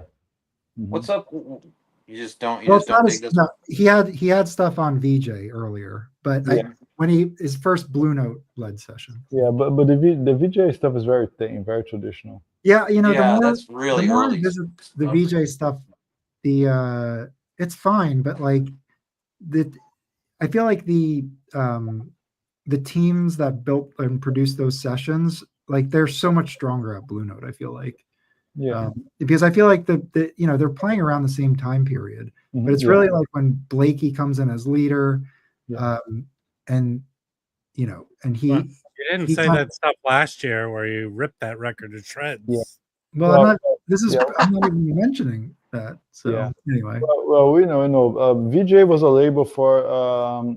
They had less resources, so they would pay for guys that were not leading artists to cut their own records. That's how Lee Morgan ended up there. Wayne Shorter ended up there. Aren't they putting? They're putting the Lee Morgan on OJC. Aren't they doing the Wayne Shorter too? I think so. Yeah. Yeah, I think so. Yeah. Yeah. It's an interesting pick. Yeah. And so even for Wayne, and don't be stuck, just like Bobby Hutcherson and other artists, don't be stuck in the 70s doing their stuff. Go check what they did afterwards in the 80s, 90s, 2000s. I mean, the Wayne Shorter stuff on Verve in the 2000s. And then the stuff that he did, he was after Don was took the presidency to Blue Note. Wayne Shorter was his second artist that I think the first was Ambrosia Kimushi, if I'm not mistaken. And then the second artist he hired was Wayne Shorter. He brought Wayne Shorter back. Felipe, what was that box set Wayne put out near the end of his career? It's called Emanon. Yeah, I would love to get that, but that is really shot up in price. Yeah, that stuff is amazing, yeah. You have that, Mike? Notes and Tones? Oh, yeah. I bought it. I figured you had that. Man, I missed the boat on that one. I don't know what I was doing. I screwed up. Yeah. I heard it's really good. Yeah. Because I think Wayne, he was just so ahead of his time. Yeah. I truly think that. Right around that time, we were going to go up to see him play with Herbie in New Jersey. And it was in East Rutherford, I think. And I don't know, we were just like, we couldn't make it. The tickets weren't crazy. They're like $100 or something. I think the last thing he did was his opera, right? Was it an opera? Yeah, they're still putting out some of that stuff, yes. Yeah, not everything has been released so far. I think the last performance before he died was done right over here at Santa Monica City College. Yeah. Yeah. Yeah, he it was funny. They played only a handful of shows around that time. We were going to go to Jersey. The other one was at Florida State. It was Wayne and Herbie. For some reason, they got a gig down there with one of the school bands, something special they were doing there, and I thought about going down to Tallahassee for that, but Yeah. And his brother, Alan Shorter, right? Is that Al right? Shorter. Al Shorter, trumpet player. Yeah, his records are really hard to find. Yeah, but he was more avant-garde free jazz stuff, right? Yeah, he was free. That Verve record is one that I know Yeah, Alex Vinyl, looked for it for years and finally found a Vinyl, copy. Vinyl Me Please reissued it, so I have that copy. Oh, nice. How's this? I'm sure it sounds good. Sounds good. Yeah, Yeah. that's a tough pull. Oh, for sure. All right. So, yeah, and let's see that I got to this week was he just came from Finland. It's from Ultra Annie. It's by Vili Valavo, commemoration songs. Oh yeah. This is one of my favorite labels currently, along with our jams and some others from Eastern Europe. So this is an interesting record. So this is the label that also released Soft Power, also released Oil Pena, some of the early recordings. They do amazing stuff. Everything is like handmade. There's a texture to the cover. And this record is about oppression. You can see here people like jailed behind a fence. So it's about oppression, liberation, and how to deal mentally with that. So it's very meditative, a lot of organ, soft saxophone. It's beautiful, beautiful recording. I recommend. I mean, if it's still available on Ultrani, you can find that on Bandcamp. It's an amazing recording, amazing music. I don't think it's not so hard to find these days. Still available, you can find that. I'm not sure if Force Exposure has it, but it's just absolutely great stuff. Absolutely great. It came. I had on pre-order. It just came this week, and I'm gonna ship it to a few people. Yeah. Doesn't that record have a label that looks like an L Saturn? Yes. Yeah. Yeah, because I think Mike, you pointed that out in the chat. Yeah, can you show that? I didn't realize that was that record. Yeah, it was really cool, man. Oh, the record's in the cleaner. I don't have it with me, but that's how the label Oh, looks okay. Yeah. Yeah. I dig it. Yeah, Yeah, that's but cool that they did Yeah. that. They did a lot of the oil paint and stuff. It's a great label. Yeah, So- I really like the look of that record right there. Yeah, Check that yeah. out. And that's cool. And staying in the 21st century, really couple cool records came out today, right? If you guys are following, I think Mike probably ordered his copy as well. I ordered mine. It's a new album by Mary Halverson, the guitar player. Really? Mike, can you put that up on screen? Yeah. Yeah. Do you remember the name of the record? I forgot. So many ghosts. I forgot. Okay. Is it free? Is it free improv or? No, I think it's very well structured. It's called. Oh my gosh, it's on. I can put it here. About Ghosts. Okay. You can buy on Amazon. You can buy direct on Bandcamp. You can buy direct on Nonsuch. It's just so. Yeah, I mean, I think she just steps up from the last one from 2 years ago. Well, I dig the cover. Yeah. Good price too, $21. That's nice. Yeah, That's and it? Yeah, it's 23 on Amazon. Yeah, that's sweet. Yeah, and she's so again, it's one of those artists. She's so ahead of the curve. Mm-hmm. She's so creative. She's so the way she plays. I mean, she plays very heavily the guitar. She plucks the string with strength. She uses like heavy strings, and it's like it's not one of those boring, blue note guitar records. It's pretty good actually. Yeah, see, I'm cool with like getting a CD of this, put in the car. Yeah. This record is really good. Yeah, that's cool. That's cool. Yeah, Is it just her? I wasn't paying attention. Sorry, Felipe. Is it just her? Who else is playing with her on that? Yeah, she's one of the greatest out there for sure. Did she play Big Ears again, you guys? I think she was in Big Ears, right?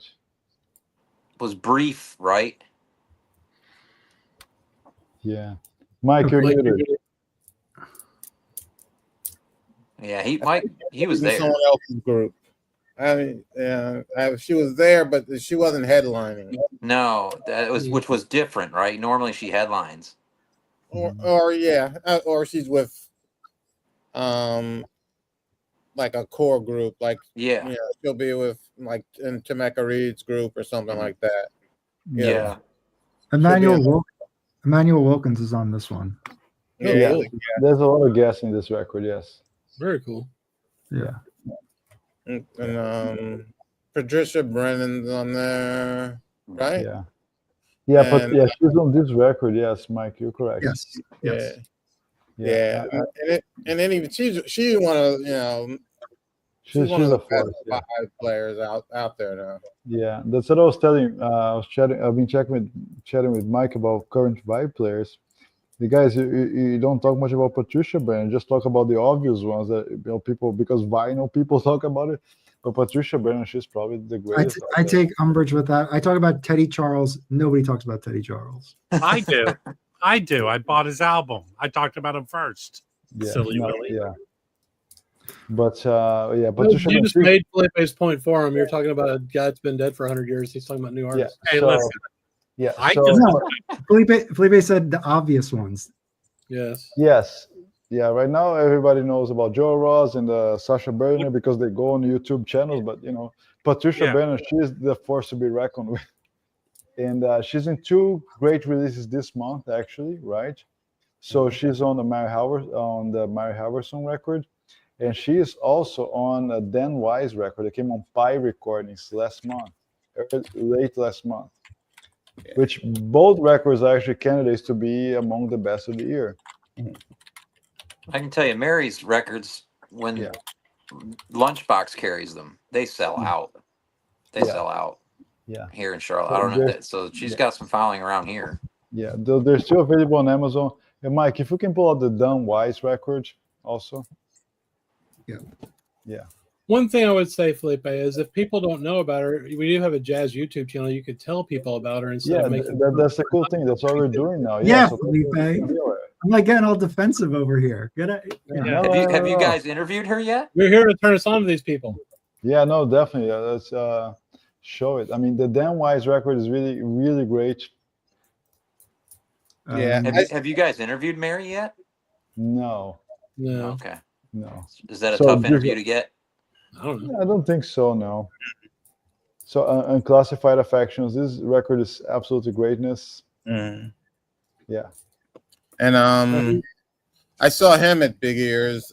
He has another group that's a trio with Miguel, Xenon, and Matt Mitchell on piano, and they played Big Ears. That was actually a really good show. Nice. I like that cover. Yeah. So what's the music like? How can I put it that way? I mean, I think it's very open, explorative. It's not your traditional, regular jazz you would expect. Sorry. Yeah. I think it's very, but it is an easy listen. It's not like crazy, weird stuff.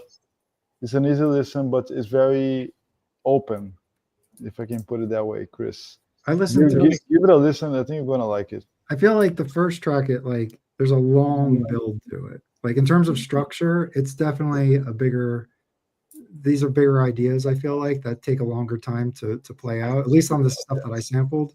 But they're a quartet. So there's moments of just, interplay together. It's a smaller group. The style, like Felipe said, is like, I wouldn't call it straight. It's modern. Yeah. It's not like stuck in the 60s. I like this one. This one I thought was good. Yeah. Who's the guitar player on there? It's Miles Okazaki. Yeah, guitar player. So Miles Okazaki has a bunch of records. He's in Brooklyn, actually, right, Mike? I don't. He may still be living in New York. Yeah. He's the guy that I saw that did the whole did the solo monk catalog. Cool. Oh yeah. Yeah. I think I got a CD of his Oh recently. yeah. He has a record live in Brooklyn, which I have here. He's really cool. I chatted with him a couple of times. He's a really nice guy. Did you see what I uncovered? Yeah, I saw that. Yeah, it's a really good album. That's one of This the is best. Yeah. so in my wheelhouse. It's insane. I absolutely love Roy Hargrove now. Oh yeah, the deep dive's coming. Welcome But, to the 90s. Felipe, what was the bass player that you sent me? What was her album? Bass player. Yeah, You mean- the Oh, female. Lena Mayon. Yeah. Yeah, I Well, want she played the trio with VJ and Tyshawn last year when they went to Washington, but she Yeah. has a new record coming out with Ambrose, right? yes, yeah. I'll And pull it up. Tyshawn. Ambrose and Tyshawn. Where the hell is it? Tyshawn This- Story. That Yeah, Okazaki guy. So his stuff is really cool. I mean, her stuff is really cool. She's been putting out records as the biofolios. So she sends you like this origami type of montage, and it comes with a Oh, download dang. code. She's very That's cool. environmental conscious, so she's not going to release anything physically. So which is really cool, and you can fold and open anyway. So you're going to get this this origami on the mail, but you're not going to get a physical thing. You're going to have a download code. And So that's what's- the last one coming, Strange Heavens. She was playing this record live like, a couple of weeks ago, right, Mike, in New York I believe so. with them. Yeah. So No, this That's they're a cool playing concept. soon. When are they playing? In a couple of weeks Yeah. at the Vanguard. Yeah. At the Vanguard, with those guys, with Ambrose and Tyshawn. So this record, I thought, I was kind of sad that there wasn't a CD because I was like, I would have loved to have it. But this is a killer trio. I highly recommend people go sample this. And when I looked at this, so what's cool is this Biophilia that Felipe was talking about is her label. So you can explore her back catalog, and there's like an artistic consistency to it that's pretty cool. Yeah. But yeah, no Felipe, you should burn physical, it on a CD and send it to me. Yeah. no physical media. No. She's very like eco-conscious and everything. She's not going to release anything.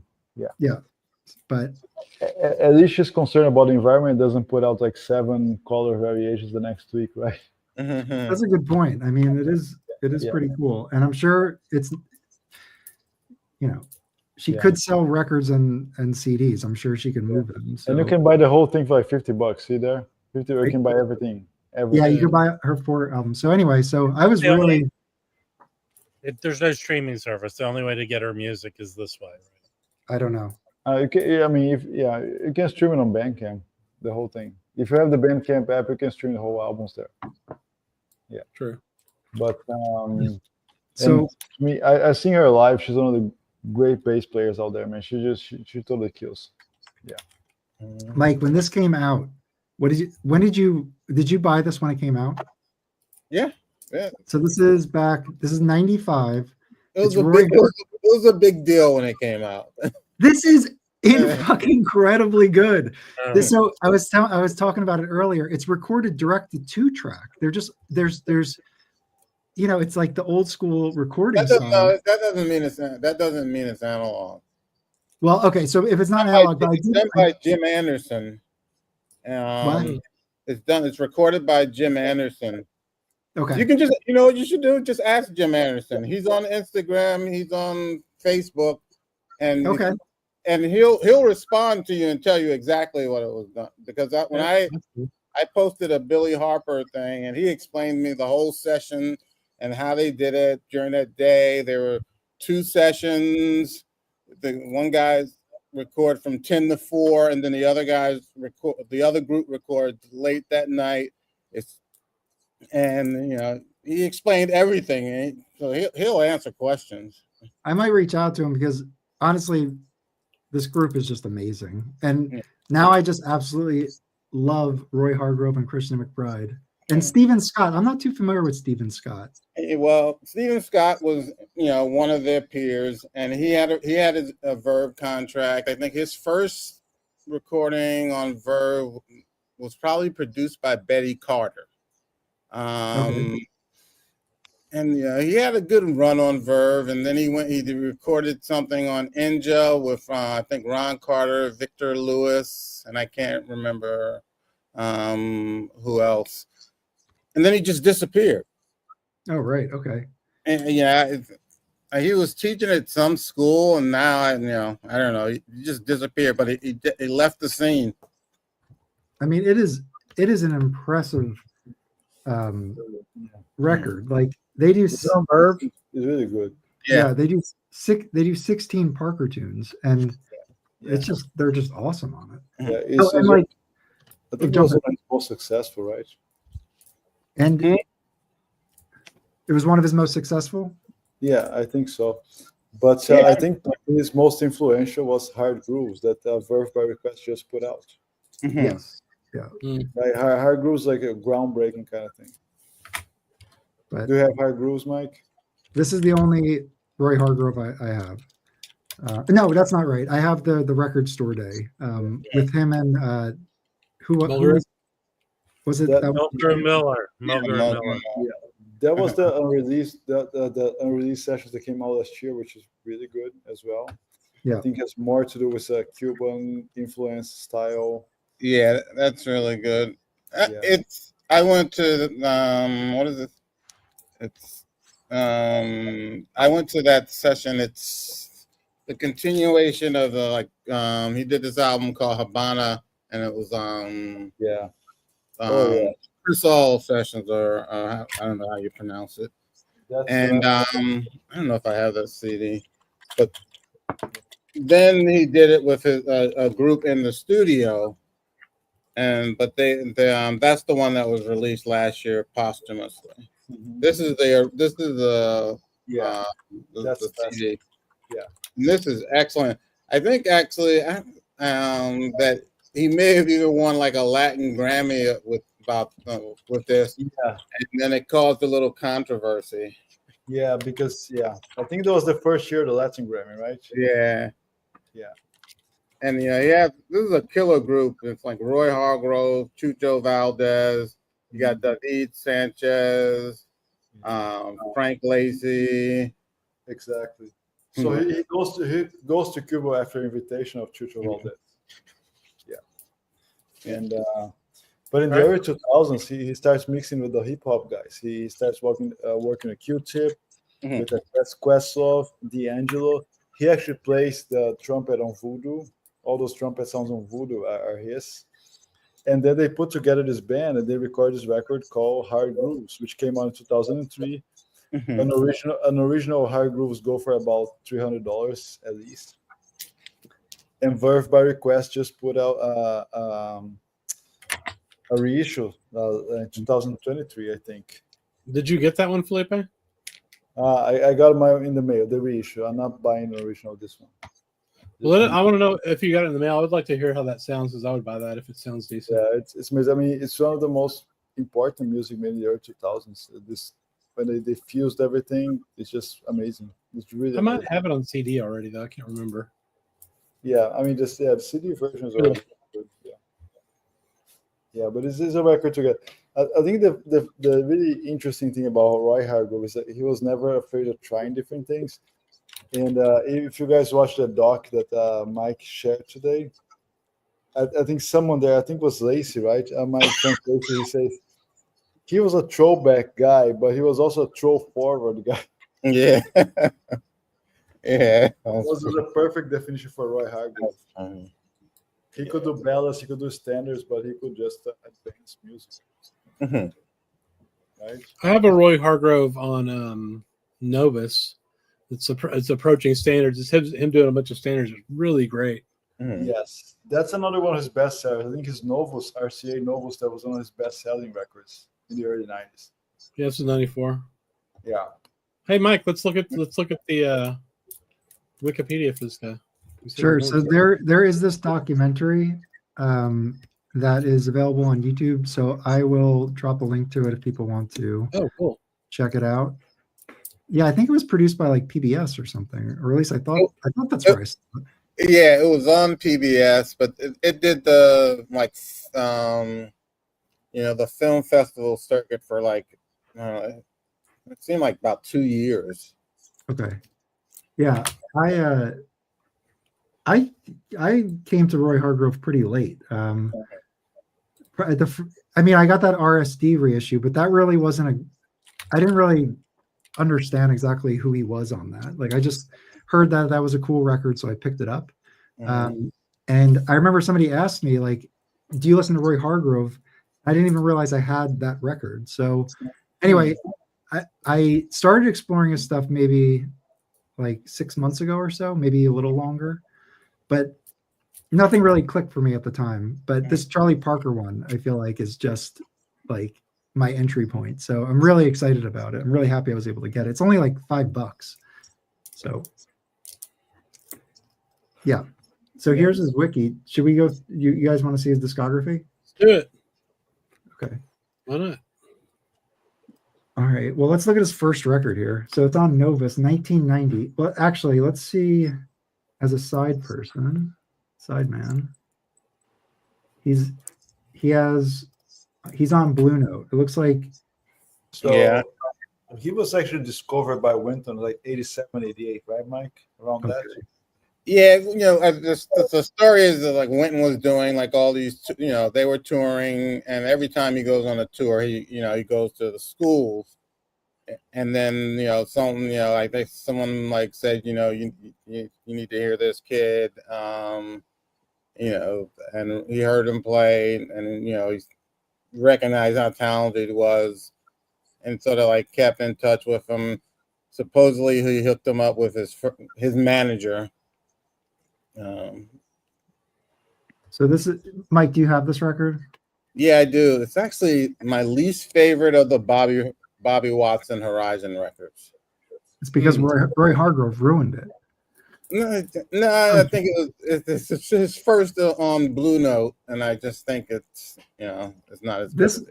Oh, this has Just its like own. that one. Yeah, Yeah. that's good. I have this. I love- Yeah. So Ricky Ford wrote Roy Hargrove. This looks like I don't have that one. It's a later Ricky Ford. That looks cool though with Jeff Keyser on there. I don't know. So Van Gelder. I'm assuming with Ricky Ford. Hey, it's got to be good. Is Ricky Ford? Is this him after Mingus, or is he with Mingus at this point? Or, This is in the 80s. If it's 89, Okay, so He's been dead for 15 years. I hope he's not playing with Mingus.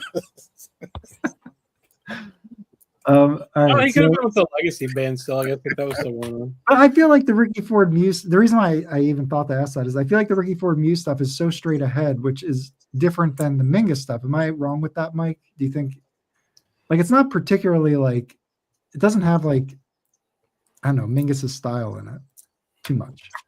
No, but no, it doesn't. But he's, Mingus, heard something in his playing that he, that probably fits that like sort of traditional element that he wants in his group that he can, compose around.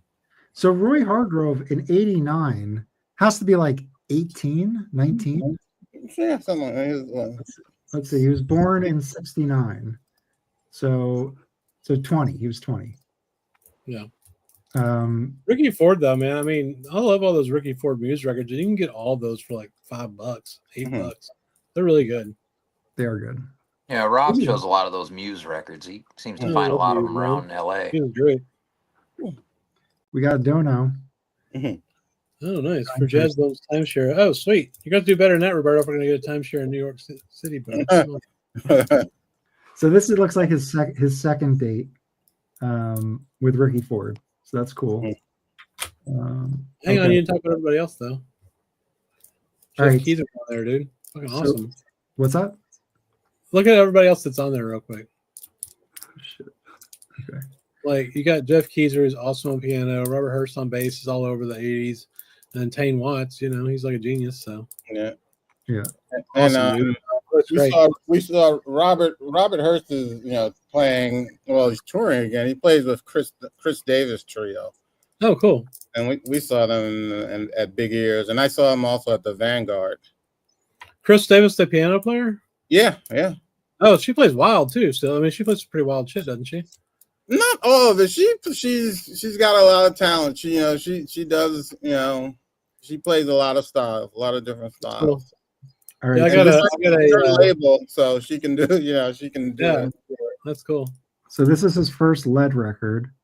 Well, that's such a- It looks like it was probably released for CD, and then in Europe they had an LP. That's such a '90s album cover. Mm-hmm. So that's his first, Diamond in the Rough. What do you think about this one, Mike? It's a good first step. It's more you get the feeling that the record company is like sort of guiding, guided this record, and Mm. you're not really hearing. Well, you are hearing his personality, but it's a little constrained. Okay. It's got a great lineup though. Damn. Yeah, it does. So Ralph Moore, Antonio Hart, Jeffrey Keyser again, John Hicks, Al Foster, Ralph Peterson Jr., who I know Ralph Peterson from his Blue Notes. Yeah, no, his Blue Notes were great. I like him. Charles Fembrow and Scott Colley. So it looks like it's probably a couple sessions. And yeah, okay. Yeah. So that's his first. Where the hell did Rob go? He ditched. Wow. We yelled at him because he kept showing too many Red Garland records. Did he turn red and freak out like a tomato? Yes. Yes. Huh?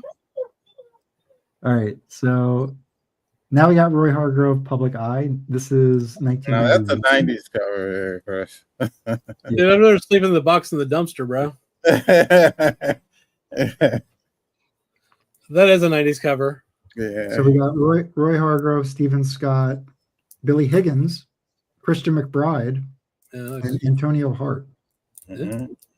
So that looks like a killer group. I'd Yeah. buy this for like, oh, you ain't gonna buy it for shit. $193. What? What? Real? No, that can't be true. Yeah, That's it's the because LP. it's the European LP. What's the Oh, CD go fuck. for, man? Who cares about that? Yeah, what's the CD go for? $3? You get CD for $7. That's a European CD too. US CD for $1. $1. There we go. That's what I'm talking about right there. I would definitely pay $3 for this if I saw it in a store or the CD. Yeah, but you know what the store. problem is like these never meet the minimum requirements, so you got to stack No, up. I know you can. I mean, a VG CD is probably fine, man. There's not like it has noise on it, unless it skips, it's fine. All right, 91 Tokyo Sessions with Antonio Hart. Oh, look at this. This is hang on. Marvin has come in with a record donation saying Whoa, of Maslov and WBC. what's he saying? Oh, very good. Yeah, he's saying you'll never be able to afford New York City if you buy a Roy Hargrove vinyl. Okay, that's fair. So what's next? Hold on. What is See, it? Mike? What you could do as a public service, you could create Wikipedias for all these records that don't exist.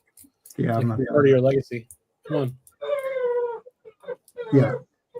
Okay, so you got the Jazz Networks, Straight to the Standards, Oh, cool. Roy Hargrove trumpet, Yutaka Shina on piano, Mashiko Osaka on drums, Tamayuki Shima on bass, and Antonio Hart. So it looks like Roy and Antonio recorded where? Does it say? Recorded at Studio Sound Valley. Where's that? Okay, so it's in Japan. That makes sense. Okay, so they went over and recorded there, and they did standards. So they do Lotus Blossom by Ken Dorm. I love that one. Yeah, that's cool. I remember Clifford, classic Benny Golson. Work song, dude. That's when I remember when you got obsessed Oh, with that love record. it. I Yeah. love that record, man. That song is fantastic. It's an Adderley record, right? Yeah. Yeah, Yes. dude. Yes. Yeah. On Riverside. Yeah, this looks cool. Yeah, this looks cool. So Oscar Pettiford, that's kind of a throwback. That's awesome. Bohemia After Dark. Interesting. I didn't know he wrote that. Yeah. I don't know that song necessarily, but I'm terrible with song names, though. I know shit when I hear it, but I don't know the names of anything. Well, Cannonball had that Savoy with the same name. So I'm wondering if Pettiford played bass on that. Oh, But anyway, look at you, man. Dropping the knowledge. gotta know that. All right. Yeah. Roy Hargrove, The Vibe. This looks cool. Yeah, that's my I'm not happy favorite. with that. Yeah? That's my Yeah. favorite out of the early Roy Hargrove. Okay. Is there Out any of the vinyl? Novus, I want to say it's my favorite out of the Novus stuff. Okay, so there's no vinyl, CD only. Yeah, perfect. Trombone, you have Kuumba, Frank Lacy. Branford's on this. David Fathead Newman. Mark Anthony Carey on piano. Gregory Hutcherson Jack drums. McDuff. McDuff's on a tune. That's kind of cool. He was long in the tooth when that came out. Wow. On organ, Cool. yeah. Interesting. So Gregory Hutchinson on drums. yeah, and then Antonio Hart on alto. So Roy Hargrove and Antonio Hart, I guess, are That was the early quintet. Those two. Yeah. Now I think Antonio Hart runs the Queens College School and jazz program. Oh, And cool. He took over for Jimmy Heath. Oh, wow. That's quite the legacy to take over. I think that Frank Lacy also, right, Mike, was in the beginning there playing a lot with him. Yeah. After I think the first two, Frank Lacy was all a constant. Yeah, I'm glad we're going through this, Mike. I'm going to pick up a bunch of these CDs. yeah. All All right, a so bunch of- I think he's on this. What is this? Roy Hargrove, Marlon Jordan on trumpets, Benny Green piano. Woo! Tenor sax is Tim Warfield. He's Christian got a lot of stuff on Steeplechase. Okay. Christian McBride bass, Antonio Not Hart. Steeplechase, Crisscross. Sorry. Okay. And then drums, Carl Allen. Look, So- George Wayne put this together, man. That's cool. Mhm. Yeah, recorded at the Newport Jazz Festival '91. That's cool. So those are the guys. Terrible cover. So Benny Green's '93. a killer. So man. Roy Hargrove's still like 23 years old. Yeah. Or so. 24 maybe. What's up, Lawrence? Hey, Lawrence. What's up, Dave? You're back. Yeah, every now and again I'll get like this massive interference, and I don't think you guys can hear it on my end, but I have to shut the thing off. Oh, yeah. Yeah, it's just Mike- like massive static feedback. For people who are new to these players, including myself, they sometimes get labeled as young lions, like young lions of the 90s. That was obviously marketing. I know that, but Roy Hargrove fits squarely into that group, right? Yes. Yeah, I think so- there was even a release called The Young Lions, right, Mike? So Which I one? think there was too. I mean, there was definitely one back in the. I know the Wayne one. that's Yeah. the, yeah. that's old. There was one in the Yeah, 80s. older early nerd. 90s too, though. Yeah, Yeah. you're right. Okay. Yeah, because he was really young. It was like this emerging force there, getting so Wait. much hype. If you watch the doc, there's even like when he was touring, he met Miles, and it was pretty fun. He talking about it.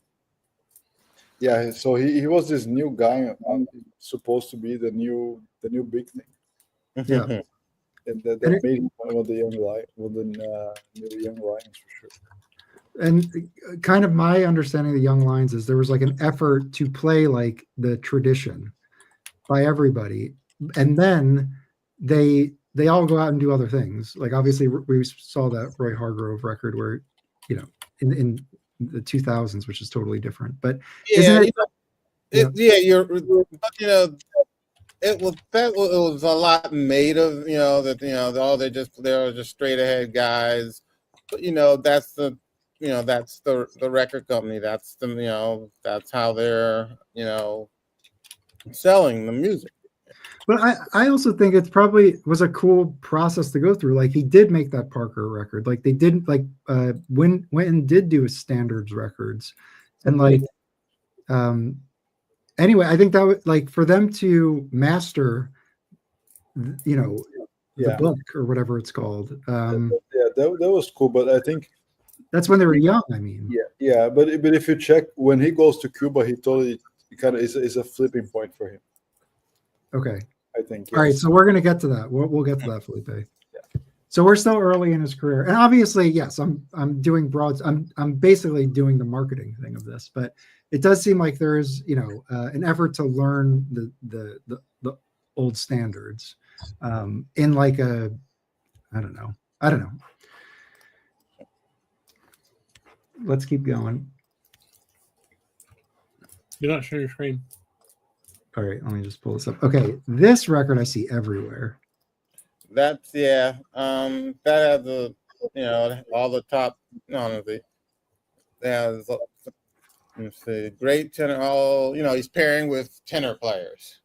Turrentine. Well, all right, let's see. So Turrentine, Johnny Griffin, Branford for one cut on there. Who else? It says Ron Blake. Ron Blake was the tenor in Roy Hargrove's quintet. Okay.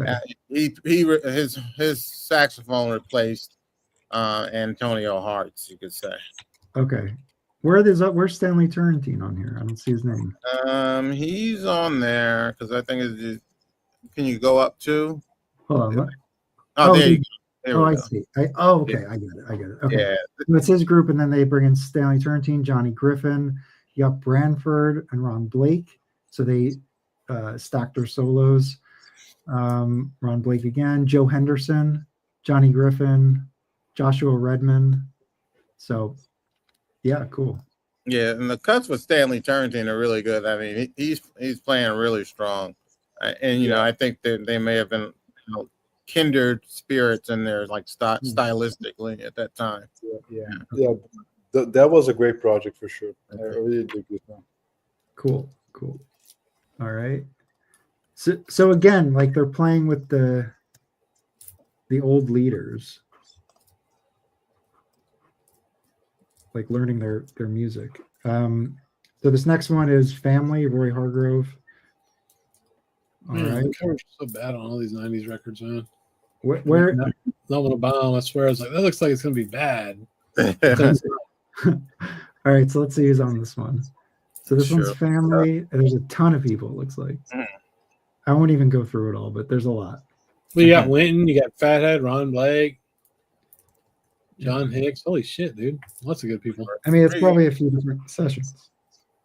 Ronnie Matthews is on a track. Recorded live to 2-track. Was this Jim Anderson as well? So, Mike, I don't think so. Mike, was this sorry. Ed Rock. Sorry. This idea of live to 2-track, that's what I saw on the Parker's Moods or Parker's Mood. Was this a selling point? Like, were people into like the recording quality? Yeah, people. I mean, just like now, because it was the CD era. Yeah. Like on the other, like on this that Billy Harper Steeplechase, I think it says recorded direct to 2-track. Yeah. Okay. Yeah. I think that never changed, right? The mid 90s and on, CDs were really catching up. They were like the state of the art thing, so people wanted to know where the CDs, how they were made. Okay. Cool. All right. So, and this is on Verve. So let's keep going. He's on Verve. Oh, this is Parker's Mood. So yeah, let's pull this up.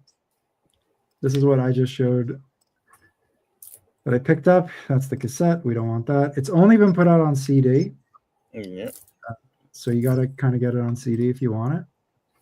And that's totally cool. Anyway, it's great. We don't have to get into it again, but they just do a bunch of Parker tunes, and it sounds fantastic, and it's recorded great. Direct to 2-track. So let's keep moving. So this is what Felipe's saying is when the shift comes. You know how you can click the link on and I can? Yeah. Okay, cool. All right. So this is Mike. You just showed this one, right? Mm-hmm. This is Havana. Gary Forrest is on there. Yeah. Oh shit. Frank Lacy. It's really interesting because he goes to Cuba, right, Mike? By Chucho Valdez invitation, and he was being like advertised as the next big thing. The last trumpet guy to visit Cuba had been Dizzy Gillespie. Wow. Yeah, so he was like put at the same stature as him, And this recording came out. I think it was a very transformative thing for him in terms of like being more open, seeing what's out there, different musicians, different types of styles, and then from there he just becomes like this spearheading guy. He was always like ahead of the curve. So let's see. Yeah. Is he playing with Cuban players here? It looks Yeah. like. Yeah. Okay. Yeah. Cool. Chucho Valdez. Yeah. Yeah, and this one best Latin Grammy. Yeah. Oh yeah. Looks fucking sick. Yeah. So that was the first version of that first year of Latin Grammy. Okay, will you add it to your want list, Mike? Will you make a commitment to add it to your want list? No, I'm not doing that. No. I'll find it. $3. Yeah. You know what I want right now is Braxton. Yeah. The more I explore Braxton's catalog, the more interesting he is to me. I just feel like I've heard somebody say he's like an academic and kind of like his approach. And that's probably not how he would describe it at all. But like he has a record dedicated to Lenny Tristano. Nobody has a record dedicated to Lenny Tristano. Get his records on Ring Records out of Germany. Like he has Parker stuff, and so there's definitely stuff I need to check out with him. He's done the whole standard. Braxton has always been doing standards, and I don't know. I've got a 13 CD box set that came out maybe sometime during the pandemic. Yeah. That it was a limited number of copies. It went in a heartbeat, and it's all him doing standards. Yeah, all CDs of him doing standards, and I think they're playing throughout Europe. Can you do you have that like close by that box? Yeah, I'd just be curious to see that. Yeah, that'd be cool. Hey, Greg. He has one CD that's a Tristano compositions. Hey, Greg. And then there's a Tristano box too of like eight or 9 CDs. So I was wondering which one to get. Yeah, you can't. I don't think you can find this yet anymore.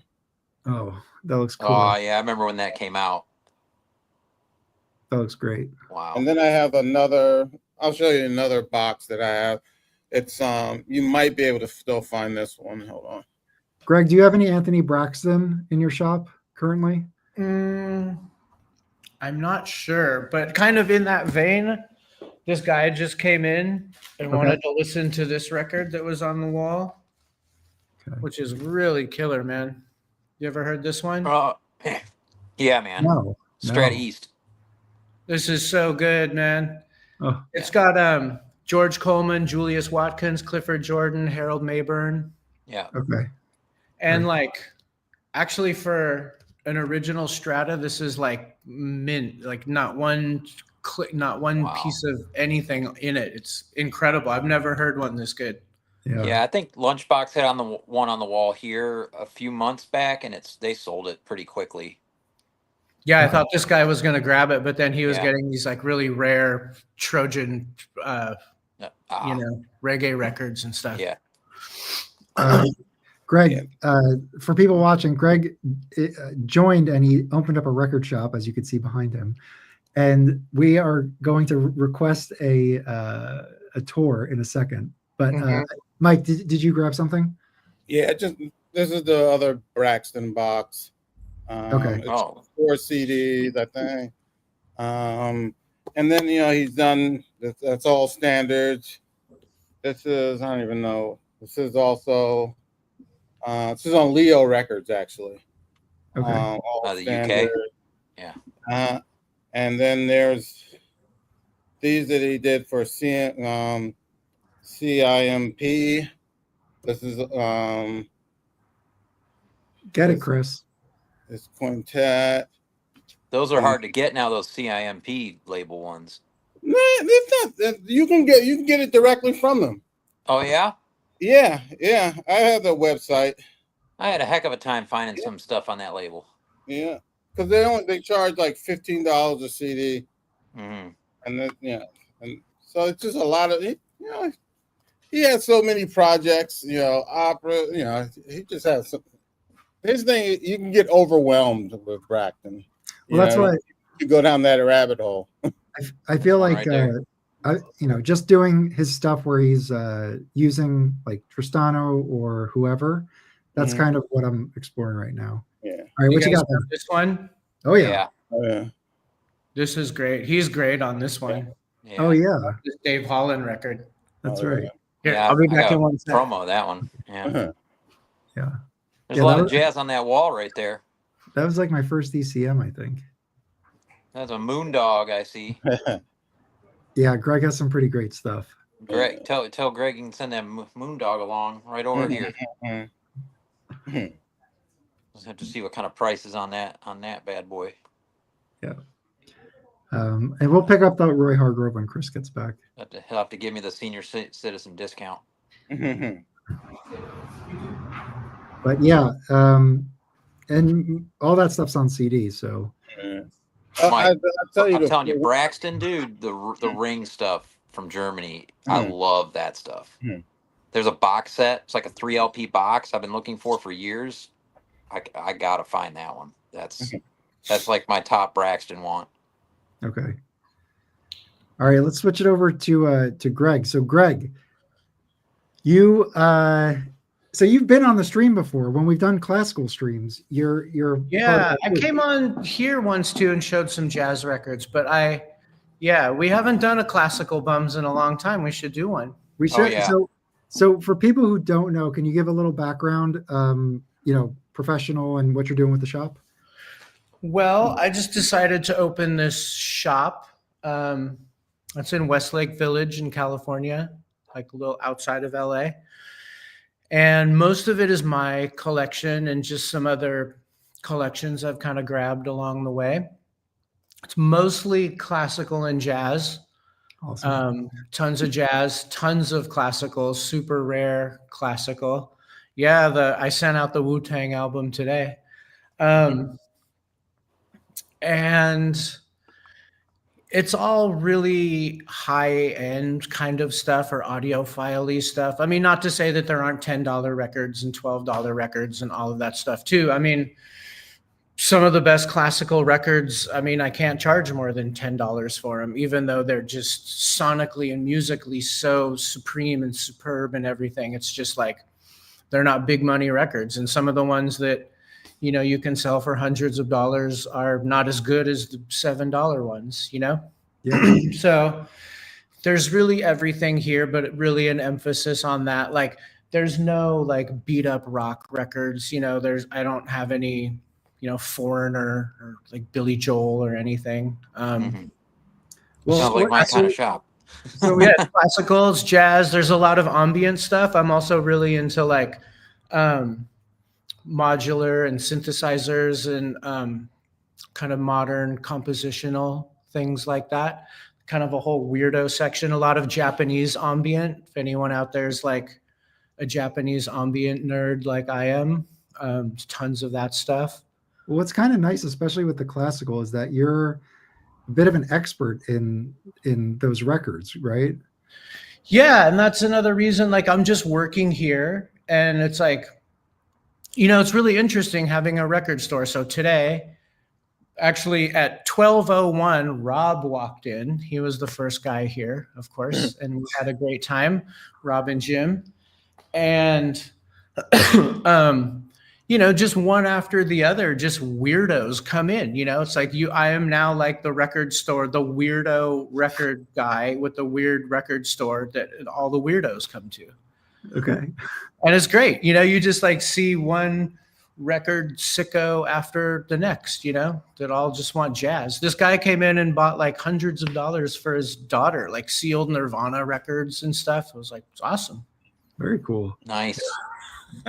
Can I you see get that moondog like on the the classical wall. thing? Yeah, it's like I'm just gonna be here because I know the repertoire and all of that. And maybe like Michael Muller was here all week helping me price records. Oh, cool. And he might work here. He might be the other guy who works here. Like if I'm not here, he'll be the guy who's here. That's Man, so that's cool. really cool. Yeah. Mhm. It's fun. So where are you located again for people who want to check It's you out? Westlake Village, so it's like just past like Calabasas and that kind of stuff outside of LA.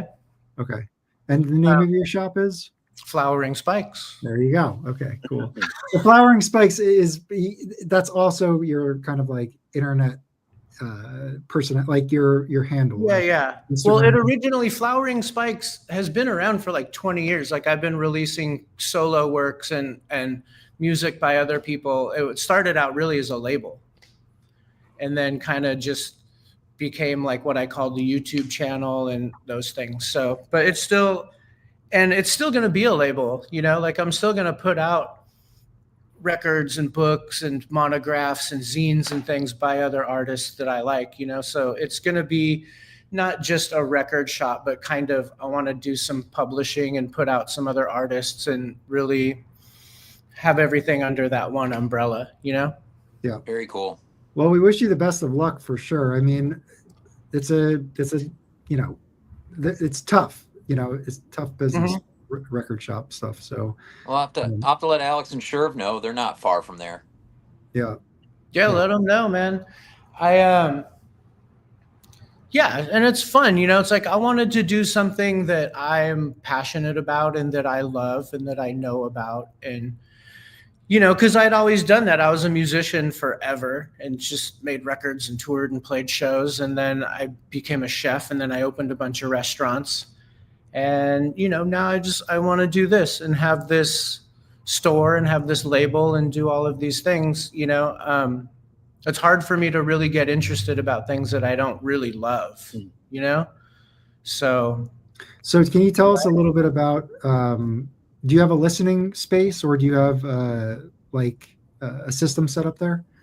yeah, it's right here. All right, let's take a look. Let me make you big. Oh, nope, that's the wrong one. Here we go. Okay, so can you walk us through this just at like a high level? All right, let's see. See if I can just put this here and go like that. Oh, yeah. Okay, So cool. these are Infinity speakers, classic, some of the best speakers ever made. They're like HDF. They have the ribbons on top and woofers on the bottom. That each weigh like 200 something pounds. They're massive. This is an old school, maybe 20-year-old Krell KSA 300S Class A solid state amplifier. This I can't even lift by myself. And like, I'm pretty strong, you know, it's just like 250 pounds or something like that. It's insane. Wow. Okay. And so it sounds killer in here too, you know. Okay. That's like one of the things that I wanted also was to have a space that really sounded great when you walk in. Yeah. You know, we were joking about it on Rob's show yesterday, me and Michael and Rob. It's like sometimes you go into record stores and it's like it sounds so terrible in there that it's painful to be in there sometimes. Maybe this only happens in LA. I don't know, but there's some people that play music out of really bad systems, really loud, really crappy music, you know? Yeah. And so just wanted to have that, brought one of the systems from home. And then I don't know if you can see back here. Okay. Yeah. Can you see back there? Oh, yeah. Oh, right. So I got a VPI Prime with a HANA cartridge, Manly Chinook phono preamp, a Heron preamp, low power conditioner. Wow. Do you guys know about Heron equipment? I do not. He's great. He's kind of like a real weirdo amongst like the hi-fi community. Like he handmade all of that stuff. Oh, wow. And he also repaired it. If anything broke, you just literally sent it back to him and he fixed it. And I've seen videos of him where he has all these capacitors and he's like tapping on each one and listening to them and trying to like pair which ones sound the best together. It's like really cool stuff. Wow. I mean, that looks amazing. I would love to come and hang out. Unfortunately, I'm sure one day you will. Yeah, I would love to come to LA. And that's also something I kind of wanted to do was like, so all of these bins, you know, they're all like on casters. Okay. They're all cut. I have a back room too, like a stock room. And they can all go through those doors. So I could literally push all the bins into the stock room, Okay. and we could have a giant listening room space. That'd be awesome. Maybe start having like some listening parties, or kind of, you know how they used to have like audiophile societies and stuff like that. People get together and just like drink whiskey and listen to jazz records and stuff. You could even invite people. Like you could have speakers or like special guests. Like you could have Michael Muller do a record debut party or something. Yeah, we might do all of that stuff, you know, now that we have the space. Yeah. And when I first moved in here, it sounded bad till we got everything in, and then you could see I have some treatment up. Yeah. It sounds pretty good in here now. Actually, the music sounds nice. Yeah, that's awesome. So walk us through your jazz. So what's your jazz situation right now? What's the jazz situation? Well, there's this stuff on the wall that's pretty cool. Actually, I traded Rob for this morning. Okay. Was that Don Cherry? Yeah. Okay. I gave him a Music Matters record. He gave me that. Oh Nice. yeah. What did he get? What you got on that Moondog, man? That Moondog? Yeah. Look at that Moondog up there, man. Oh, I know, man. I know that. They're just like wandering around with this laptop. You want to see this Moondog? Yeah. So would that be like a West 50th Prestige. NYC? What's the label on that? Prestige. But Yeah. what's the address on the label? Oh, it's a beauty. Is it New York City? Yeah, 50th Street, NYC. Wow. This is the Deep Groove Mono Yep. NYC. So Dave, do you know where that was recorded? Where like who did that? I don't know. It needs to be in my house, though. Well, you know, message me. Yeah. Buy it. I'll send it to you. We'll see. So a lot of this is all Music Matters stuff right here. Okay. Wow. Some of them are sealed, some of them are not. Okay. A lot of good stuff in there. Then it just kind of goes through a bunch of the Blue Note, Impulse. Now, do you have like for Blue Note? Do you have like the acoustic sounds reissues, those 45s? I do. I have a bunch of those. So like the Blue Note, really with the jazz, I didn't break it up. I just kind of put it like, okay, so here's Blue Note. So there might be some Tone Poets. Okay. There's some original ones. Actually, Jim bought an original Horace Silver this morning. There's Connoisseur Series, Cadre Rouge. There's, you know, it's just a smattering. Japanese, Black Bees, White Bees, Division of. They're all just in there. I love that. You know, so there's like stuff from 2024, stuff from 1958. It's just all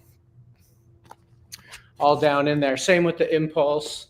Okay. Same kind of deal. I don't know. There you go. You kind of see those. Well, there's an OG. I was showing this to you guys in the chat the other day, right? I was like, this record is so good, man. That record is so good. So great. Then contemporary. Contemporary mostly are first presses. Ooh, what you got on that Groove Yard? Is that Groove Yard the 70s pressing? Yeah. That's still very desirable. It's still great. Yeah. Yeah. And then just alphabetized, whatever, A through Z. Looks like a lot of good stuff. Mhm. Oh, that Afro Cuban Dizzy, is that the VMP? Mm-hmm. Okay, Yeah. cool. And then ECM. I'm a total ECM fanboy. I think if I could only pick one label, if I was on a desert island and they were like, you can only have one label on this island, I would probably take ECM. Because you get a little bit of all of it there. You do. Yeah. So yeah, there's all the jazz. There's some good stuff up on the wall on this side too. We got the Sam Rivers. You don't see a lot. Yep. Is that's a stereo, right? Yeah. Like the first press, the Liberty. No. Cecil Taylor. That's a good record. I'm looking for that record actually. It's right there, Mike. You're looking. You're not looking for it. You're looking at it. You're causing us trouble tonight, man. Here's like Debating. New Land. That's an original Monk 5x5. Oh, that's the only This one, I monk I've remember been I looking showed you for. this one, Mike, when I got it. I was like, should I get this? It's really Yeah. expensive, but Yeah, it is expensive. But yeah, Yeah. that's Johnny Hodges Creamy. On So great. Norgran, is Norgran or Clef or one of those? yeah, it's Norgran. I went through a period where I was just trying to collect all these Norgran records. Actually, I have a few of them right here. Let me show you. Let's see. I Calm didn't know down, you had man. all this jazz, man. I knew you had all the classical stuff. Language here. I was like, this one, this is an original. Oh, that is good. That's a quartet. Is that the quartet on that? Yeah, this is absolutely killer Yeah, record. that's cool. What else? This is a nice one. It's Lionel Hampton. Great cover. Um, Yeah, these are all like the David Stone Martin covers. yeah, these are Oh, all. you know, David you know Stone what's cool on that? Oscar Moore's on that, and his Yeah. records are kind of hard to find, and he's a great player. Yeah, really, really good. And then let's see some other just old Verves that are in there that are cool. Yeah. It's a nice record. What else? I thought I had a few more. This is kind of in this little pile. This is a Norgran. Okay, yeah, Charlie Ventura. Charlie Yeah. Ventura. I haven't gotten into his stuff with Marianne McCall. Is she a vocalist? Does anybody Yeah, know? this is actually like a really, really good version of like just big band with a singer up front. Okay, yeah. Female singer. Sounds really nice. Okay. What else? This is a cool record. This Hamp. Okay. Oh, on Verve. And yeah, that's about it. You guys know this one? Yeah, I almost bought that today, but it was. This is the UK version on Columbia, like the classical records. Yep. How does that sound? It sounds great, man. Yeah. I think that's the only jazz Columbia like that I have. I mean, I have a lot of Columbia classical, but yeah, it sounds great, man. Yeah, I have some Stan Getz on the Norman Granz labels, but there's so much of it that I kind of avoided it for a while. But there is that record I'd like to get, and then there's a live record he did. I forget where it's at now, but it I comes want in. to show you this record. It's right here. Hold on. Okay.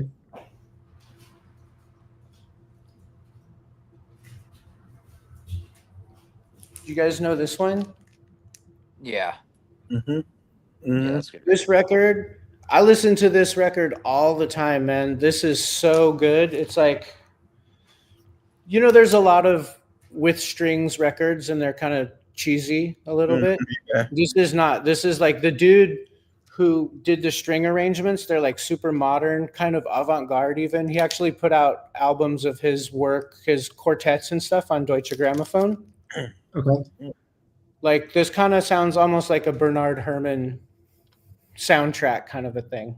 Yeah, Okay. very cool. Really, really interesting and cool. Killer record. But yeah, man. Sherv's in Redlands and Alex is in Claremont. They're not far from y'all. No, that's not far.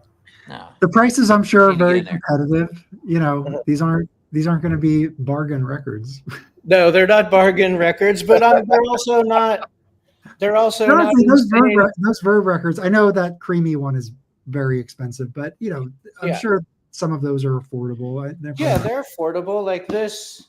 What was I just showing you? The Stan Getz on Columbia. The Stan Getz is probably like $30 record or something. The Tal Farlow is Actually, expensive. That can be But that's like a $80 to $100 record probably. This Lionel Hampton's $27. Oh, What do you have what a the- great what do you- cover on that. What do you What's have? that? What a great cover on that. Tal Farlow, $140. Okay, yeah, that his stuff is expensive. I do know that. That's why I Yeah. don't have any of it. Yeah, I'm not going to tell you what I'm charging for the Moondog, No, that's okay.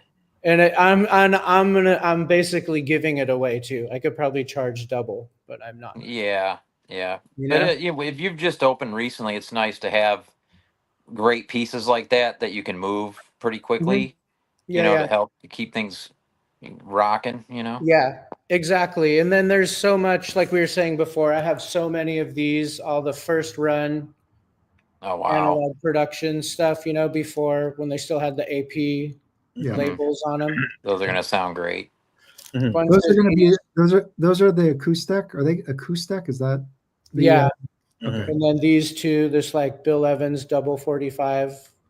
Yeah. In the first go round, here's like a Sonny Rollins Oh, nice. AP double 45. That's cool. And, you know, yeah, I mean, it's like pricing is crazy. It's pricing, right? But, Yep. you know, me and Michael like put, you know, like real thought into it, you know, look things up, saw how many copies were available, really check the condition, and, you know, just try and be fair, you know? That's what you have to do. Like, sometimes I'll get deals from my local record shops because they'll just go and look at like the median price. But some of these old records like haven't sold for years, and like that median price is definitely under what it really should be going for. Yeah, it can also be over. It can go either way.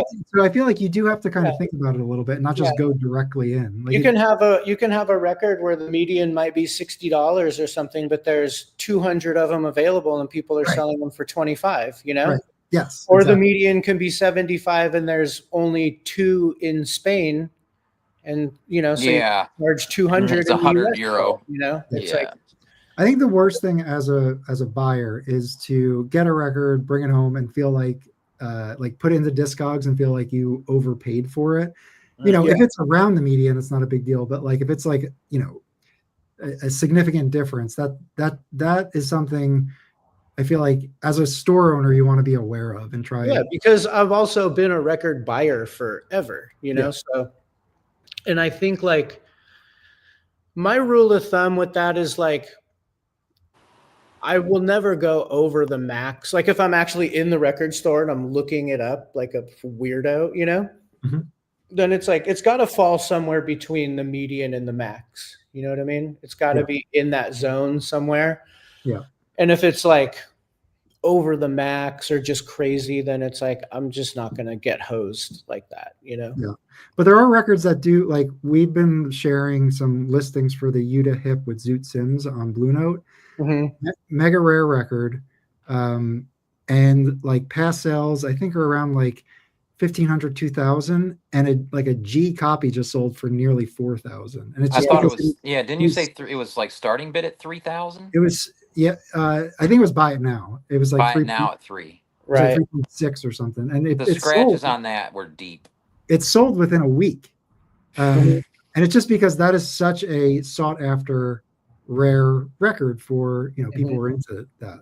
The same thing happens in classical on eBay too. Like a Columbia SAX will come up that's just like one of the 10 most rare or whatever. And you'll see like it'll go for $2,000, $3,000. Someone will buy it, you know? Yeah. But some people have $2,000-3,000 to burn also. So absolutely. Yeah. It's not, you know, it's all relative, you know, really. Exactly. That's why that's sold, because that is mega rare.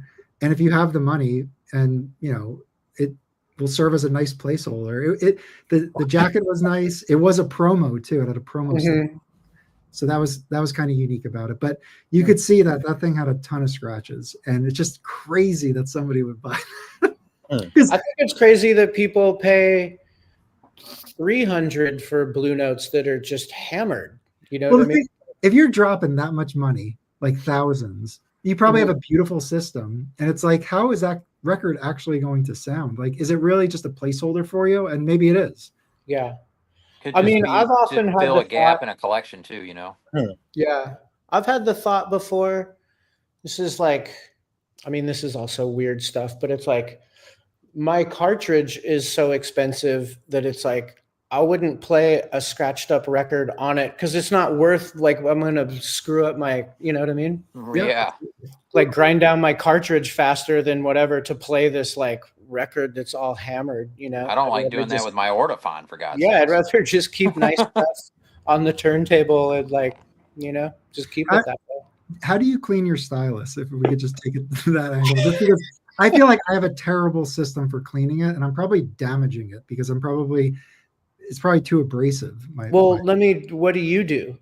So I have one of those like gel dipper things, but I will also like use tweezers if I see any like. Okay, if there's man, any- keep the tweezers away from the. well, if there's style. anything like hanging off of it. Jesus, man. No metal on metal, man. That's a Mike, party you hear foul. that? He's going at it with tweezers. I do. I honestly, I do even worse. I won't even admit it here, but like, Oh man, that's but it still sounds good to me. But I don't use the gel thing either. I used to have the gel thing. I went through a gel phase, and I quit using that thing. I just use a brush, man. Yeah, I have a brush. Yeah. And I also have, I think it's a Hudson Hi-Fi thing.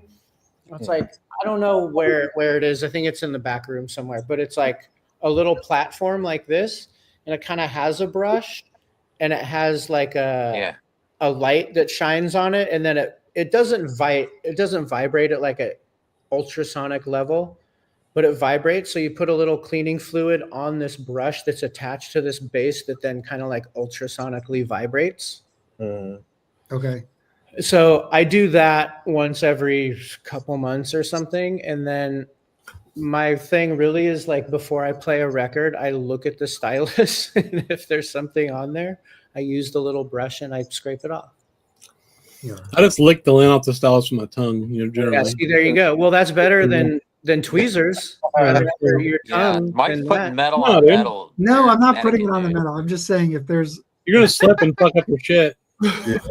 No, but dude, all you need, it's not hard. All you need is this little bitty fucking. Yeah. I have one of those, and then I have an even softer one. Like when you buy Hana cartridges, Yeah, they yeah. give you a little brush that's almost like a little paintbrush.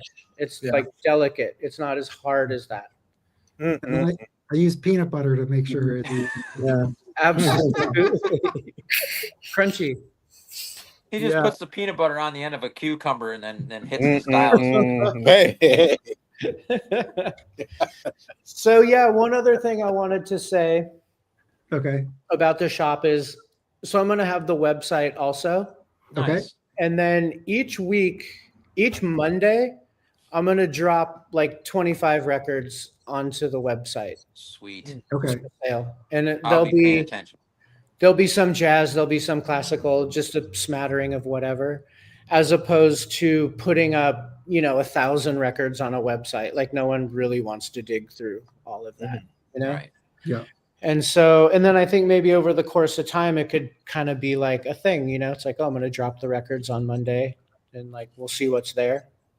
Yeah, that sounds And it good. can make it more fun. So I said on Rob's show, and I'll show this again. I'm sure everyone already has this, but if you don't have this, or you want one of these, and you subscribe to my Instagram, I'm going to pull the names out of a hat, Oh, and I'm snap. going to give this away because I have two. Okay. Sweet. So yeah, it's just Flowering Spikes on Instagram, because that's where I'm going to announce the drops and sort of announce things. So I just want people to be able to know that records are coming, really. Cool. Yeah. Awesome. Cool. Yeah. And I just, I'd wondered where you'd been, man. Like I had no classical bums. You've been busy on working on getting this shop going. Well, I that's have been for like about 3 months or so, been Yeah. working on it, and like, trying to find the right spot and the location, and then haggling with the landlord and going through that. And, Oh, is that the Wayne Shorter? Is that the Wayne Shorter you just said there? That what was that Wayne Shorter orchestrated piece that we were just talking about? That box starts with an E. Oh yeah. Enon. Yeah, we were just talking about how that's gone Yeah, up I in have that. price. No name. What do The you think? music What do you is think? Of pretty Wayne, cool. It's got a comic book inside, which is a little Yeah. weird, but What did do you you- read the comic book, Mike?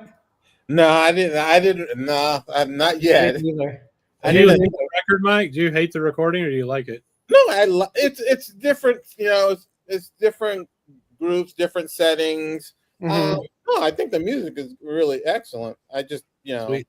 I've never, I have a few, graphic novels, but I've never been that type of, person. Yeah. I'm Yeah. not. I don't Yeah. know. Maybe I'll try and read it while I'm sitting at the shop. There you What go. kind, of, what kind of person is that, Mike? I'll try. People like graphic novels. Think about that kind of person, bro. Yeah. Oh. Oh. Me and Dave read the funny papers. Mm-hmm. Hey Greg, it's funny, man. I was when I went out to LA with the guys, we walked into the Amoeba, the new location, Yeah. and they had He's one of been the first resurrected. things I noticed, because they have those pillars and then they use that as like some As the wall wall space. records, yeah. Yeah, they had a Moondog on there with the it's with the art cover. It was $3,000. It's crazy. $3,000 flat. Yeah. And I was just but it was mint. Yeah. You know which one I'm talking about? What was who was the artist? I have to complain. I I was have to complain promised. too. I was promised valet parking. My own personal butler to shop for me. Yeah. Japanese whiskey. 1201. And We heard. in a backroom card game. I was promised all these things. Yeah. Yeah. Well, you know why you didn't get them? Because you stepped on the speaker cables. I know. Oh, Then he shit. brought That'll Jim do with it. him. When you're like, Yeah, bringing Jim is always a tough move if you want to have good treatment. You brought Jim. Yeah, that was great. Wait. I'm sorry. I'm listening to this right now. Yeah, he got that. Right. I told and you that's a killer record. But it's killer. But I guess it's when they did OJCs, it's sort of the Savoy version. It sounds great. It's very good. Yeah. Awesome record. That's cool. Did you listen to the Andrew Hill? Yes. I finished that. I finished it and left it on 45 and goes, "What's this record? Sounds weird." Yeah, some bebop. Yeah, but no, it's that Andrew Hill is like, beyond. Great, super great. Yeah. Everything's clean. Everything is well presented. Just no valet parking or butler. I know. What about what's the bathroom situation like? You have to go in your pants, but you're used to that, Oh, right? Yeah. No Dude, restroom, I'm not letting him in my bathroom. Come on, bro. I would Customers, bro. Oh, hold on. I did a little funny video with Mazzy about this, but the Record Safari bathroom is still broken, or at least it says it's broken. Right. I would never let any customer, any guy who shops for records, use my bathroom. Do you know why everyone says that their bathrooms are broken? You might already know this, Rob. This is like such an LA thing. Yeah. But here you have all these lawyers, right? And the lawyers hire teams of people in wheelchairs to go out to they'll just go down like Thousand Oaks Boulevard and they'll go into every single shop and be like, "Hey, can I use your bathroom?" And then they'll get in there and break out the measuring tape and stuff. And then they sue and they sue and they sue. Yeah. And it's like They do that about everything. Indeed, but the handicap bathroom thing is really like I've known business owners who've been popped for it. And it's like, yeah. I'll tell you the location is great. You're not far from an exit off the freeway. Yeah. There's plenty of that's what some record stores lack. There's plenty of foot traffic places. There's restaurants to eat and stuff like that. So yeah, and free parking. Yes. Well, it's not metered or anything. You can park up and down the street. Yeah. So we have a donation from Roberto who just wants to let Greg know that now you have to deal with annoying regulars like Rob. Well, Best $5 ever spent. Greg did tell me there's this annoying guy I sell records to in New York, and I said your name, and he goes, "That's the guy." That's the guy. Super annoying guy. Yeah. Yeah, I think that Rob has shown up on every stream you're on because he's trying to get a job at the store, or a discount, a permanent discount. Actually, it's too far away. It's just it's too far It's away. a little, Yeah, From you're in Santa Monica, Monica, it's right? a little far. Yeah. I mean, today Rob came in. He brought these records. He brought the Don Cherry box. I knew he wanted the Andrew Hill record. I just said, let's trade. Yeah. Like I didn't hose you. I didn't, you know what I mean? The prices are fair, but I don't know where you're going to find a lot of those records. In fact, Harry Lewis, who comes in the chat, he came in and found a record that he goes, "I never see this ever." So you're going to go in there and find records, and they're clean. He's not putting VG records on the shelf. I already found one. I do find it amazing that if you walk in a record store and you find records, that's pretty cool. They're actually you got the basics down for sure. I did give them suggestions to put the height thing on the door as you leave. Yeah, business advice. Oh, and there's this mirror right here. You see it's this gorgeous giant mirror, and I said to him, because this is the way my mind walk right into that. Someone's going to walk right into that mirror. I know. Yeah.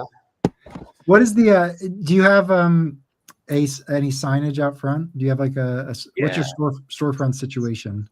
You want to see out front? Sure. Yeah. Let's do it. Let's go do it. You're going to be able to find the store. You might hear traffic. It's like literally right on the street. Like you come out, like there's the street. Okay. So yeah, it looks like this. Oh, very nice. Oh, yeah, the logo looks great. That's cool. And then on this side, we got this. Cool. And then there's this thing up here. I don't know if you can see that record. Oh, nice. Yeah, that's good. good. Fantastic. Oh, that's great. That looks great. Yeah, it's almost like I know a thing or two about design too. So what's up with your logo design? Did you make that for the store, or did you have that already? It's a really, really close version of, so I'm half Japanese. My mom is Japanese. Okay. And that's like a family crest, is Japanese family crest. Okay. Oh, cool. So that's what that image comes from. Oh, so cool. That's it here. Yeah. Very cool. He's got the merch coming. Everyone's got to have to buy a T-shirt. The merch is coming. I'm searching for the right cotton T-shirts. Because I don't want to just have them on crappy, boxy, heavy blank T-shirts. I want it to be on nice cotton. Like the ones they make in downtown LA. Do they still make those there? Like the old American Apparel stuff? Yeah. Yeah. There's another company that's basically American Apparel. Yeah, all the classical. So tell people who aren't in the classical why this is such a cool classical record. There's just very few in the world, and it's solo violin and violin with piano, and you will never see that record, Mike, again, other than that one right there. What yeah. That's British capital, right? British capital. Not the same as your Columbia. British Columbia. Yeah. What year would this be? What does it say? I think it's 61. Okay, that makes sense. Cool. 61, Columbia, super rare. I need one of those guys like you were just talking about that pays $1,000 for a record to come in and see that one and want to buy it. Yeah. Well, Greg. Yeah. You were on the way when all the Japanese people come here to buy stuff, or the Chinese. They all go to the outlet malls, which are not horribly far away from you. That's true. You have to pass me to get there. Yeah, you have to pass you to get there. Yeah. And so I'm going to start posting more records and more stuff. These were all, I was just posting classical stuff. This is before I opened. Okay. Just to kind of get things moving a little bit. Yeah. But all of those are great.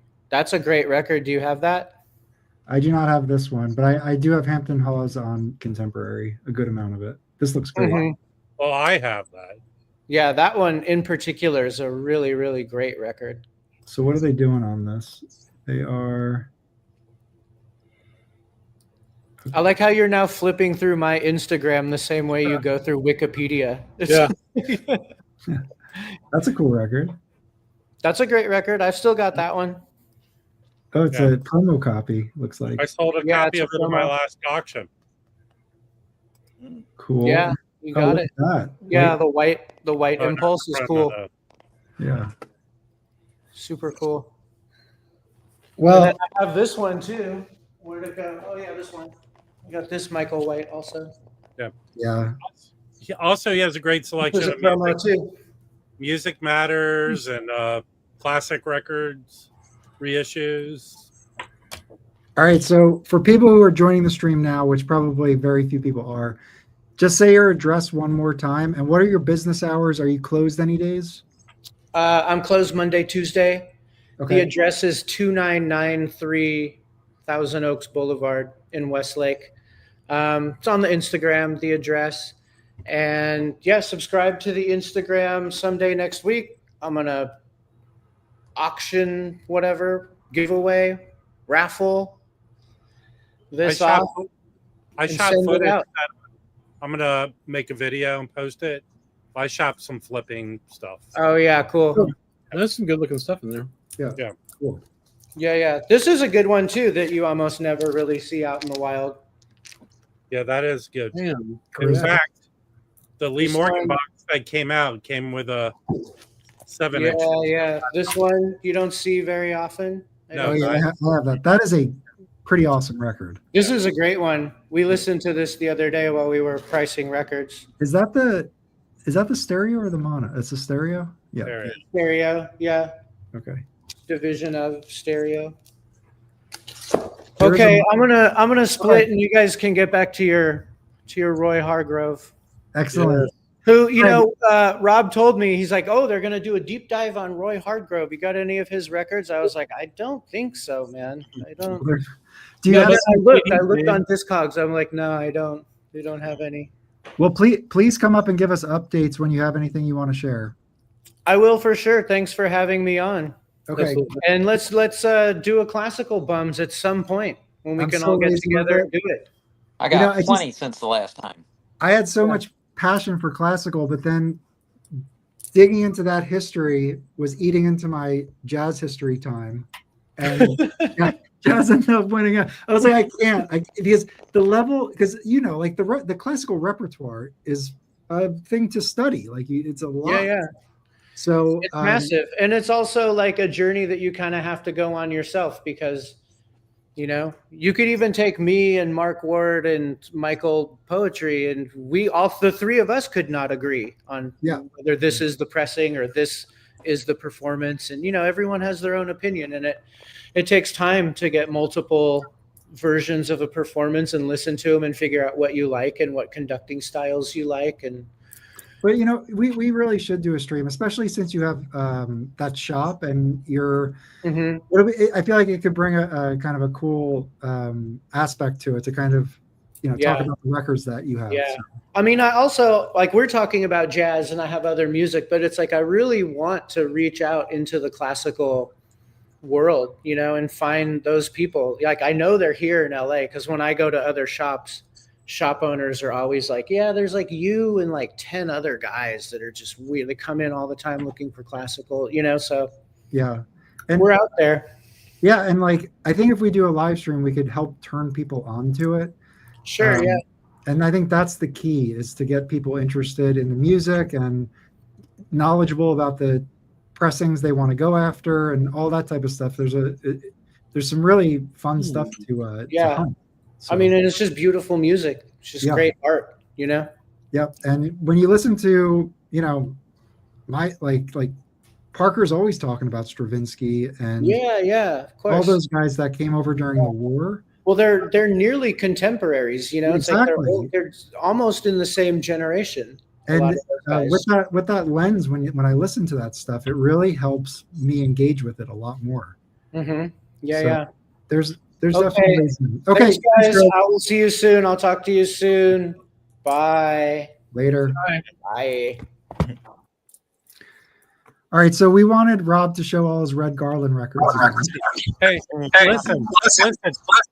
Could you go over the moon about that CD you bought again, please? Yeah, I want to see. Oh, you want to see the Try. speed? What you're saying? Who do we lose? We lost Dave. Dave just left. Oh, my How far gummies. deep You did want to you look at get like into CDs? How far deep did you get into Roy Hargroves? We Oh, basically we gotta just finish got that. to the Cuban record, I think. Is Yeah, where let's keep going. We got to finish that. All right, I'll see you guys later. Okay, What the- later. Come on, man. Oh, there you go.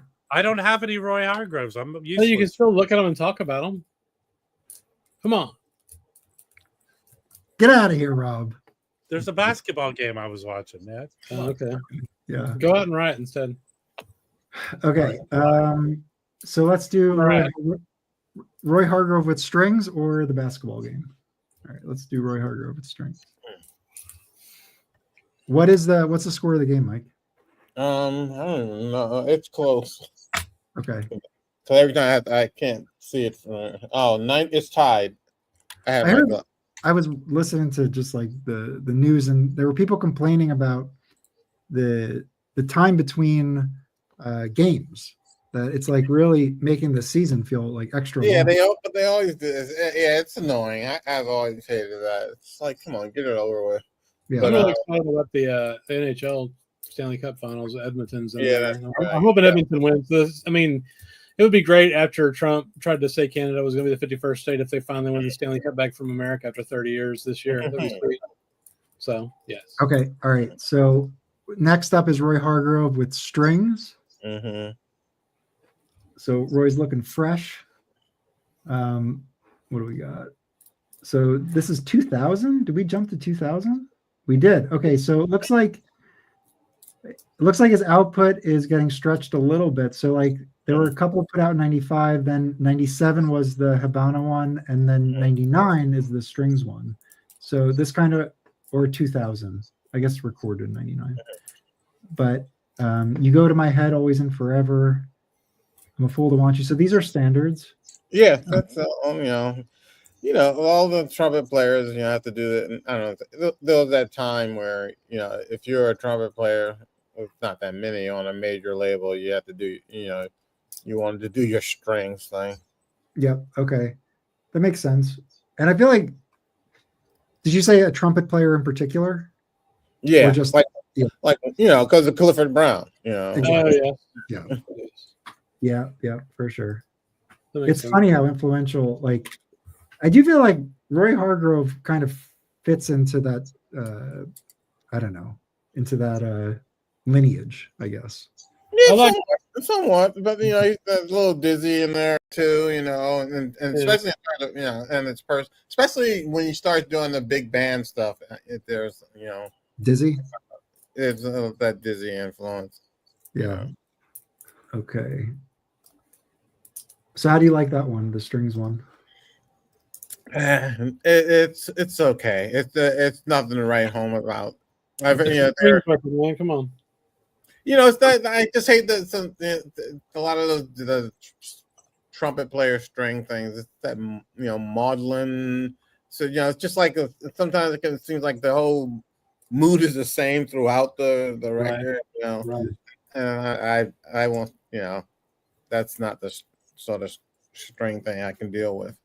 Yeah. I like the Clifford Brown with strings more than the Charlie Parker with strings. What do you think about that, Mike? I really have learned to appreciate the Charlie Parker Verve stuff. Mm-hmm.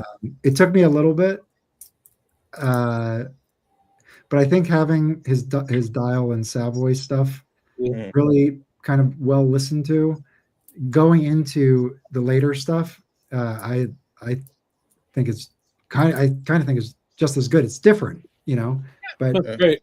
I love the about that Verve CD box set. It's fucking awesome, man. I do think people can do whatever they want, but I feel like I connected with Parker with the earlier stuff. So if you've listened to the Verve stuff and you didn't really get it, I would say just forget that. Go back to those quintets and septets and sextets with like Lucky Thompson and Miles Davis and Dizzy. Those things are amazing.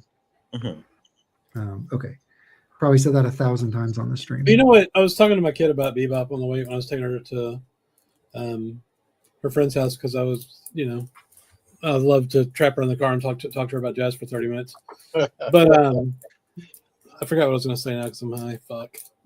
That's all right. Anyway, I don't know. I don't know. I don't remember. All right, that's all right. So the next one here is Directions in Music live at Massey Hall. Yes, I have mine filed under Herbie Hancock actually. Okay, so let's just look at the track listing because it looks awesome. So they're doing Herbie Hancock, some Roy Hargrove, Miles and Coltrane. Oh, they do a medley here. So what impressions? That sounds cool. And then Naima? Yep, they do a bunch of Coltrane here. Transition? Holy shit, yeah. I don't know this one. but okay. Brecker, yeah. So Michael Brecker's on this. So yeah, so it's I don't know John Petitucci, or maybe I do. Maybe I do. He's one of the top bassists. He just put out a trio recording this year. It's him, Chris Potter, and I can't remember on who's on drums off the top of my head. Okay, I think I have him on something. Maybe not. It's a GRP. And Brian Blade drums. Brian Blade's on everything, man. That dude's amazing. So how do you like this one? Is this a Muscat? I like it a lot. I haven't listened to it in a while, but it used to be on heavy rotation. I mean, I'd say it's just a must get. You got Brecker and Herbie. Yeah. And it's a live recording. That's good rhythm section. Piano. Patitucci and Blade. Yeah. All right, so this is the early 2000s. So now we're getting into the RH Factor hard groove. This is the one that we were talking about earlier that was kind of like a top record of his. Yeah, I mean, people that didn't listen to jazz, they knew of this. Okay. So they don't even list the lineup on here. So who's playing on this? Do you know? Off the top of my head, no. But I don't know. Is it all different types of people? Like different? Let's see. Well, it says it's D'Angelo, Erica, but it's a whole bunch of people. Okay. Actually, today I walked by the studio that I was recording. There's this expensive record. Mm-hmm. Okay. Oh, so it's all different groups, I guess. Mm-hmm. This is what Felipe was talking about earlier. Yes, yeah. So clavinet. So first track has clavinet on it. Okay. That's a synthesizer, Mike. Mm-hmm. There's electrical instruments on this. I don't know if you can handle this one. So you got I'm definitely not getting this. Yeah. Michelle on bass. That's awesome. The Q-Tip is on this. Steve Coleman. Yep. Cornell Dupree. Mm-hmm. Cornell Dupree is awesome. Mm-hmm.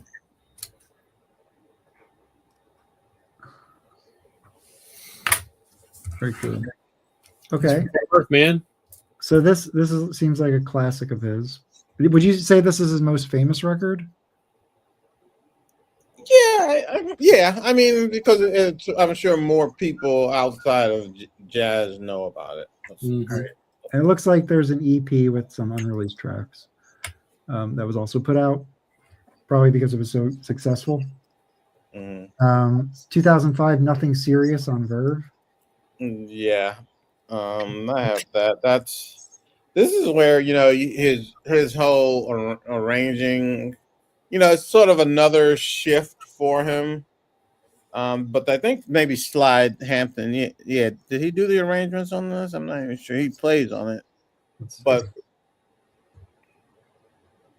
I don't know who's. It says Dahlia Akbach Kaplan is a co-producer. Yeah, I was just like, no, because it had on the back of my copy, it has Slide Hampton. Okay. And I was just wondering, did he do the arrangements or did Roy? Well, they do a Slide Hampton track. Mike hates electricity of any kind. Yeah, he's on. He's on 2, 7, and 8. All right. So. Not true. I like guitar. What? I like electric guitar. Okay. Wow. Amplified guitar. I like that. That's really stretching it. So they have to use microphones, or does everything have to go through a horn? And vibraphone. I like vibraphone. But Ronnie Matthews is on piano on this one. I like the Hammond. Yes, But the vibraphone, it uses electricity, but there's no electrical circuits that are making sound. Okay. That's interesting though, right? Because there's just fans that are spinning. That's what makes it Right. the vibration. But it's not really like generating the sound through an electrical circuit like an What, organ. so I heard that Milt Jackson's kind of contribution or whatever was that like Lionel Hampton had that fan, so his vibes had like kind of like long tones or whatever, Right. and Milt kind of closed that by like half, so it gave it like a sharper sound. Yeah, that makes sense. That makes a lot of sense. Yeah. Then you can shut them off and it just stops the sound. That's what the pedal's for. Yeah. So stretch it out or stop the sound or whatever. Yeah. All right, so let's keep going. So that was Roy Hargrove, Nothing Serious, 2006 on Vogue. Amish and Tones, Mike. Oh, I did like that Mary Lou Williams with the electric bass on it. Mm. Oh, wow. You're really stretching out.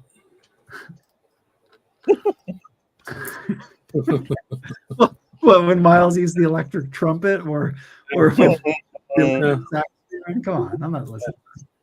What about Bitches Brew? Come on, it's all electric.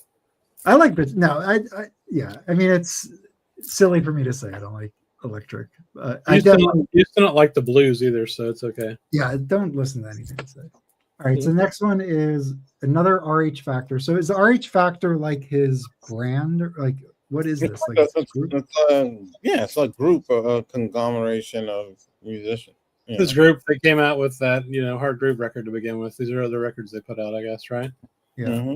But it seems like the group was pretty, like it changed a lot. So it was, I guess. Yeah, I mean, I'm sure, yeah.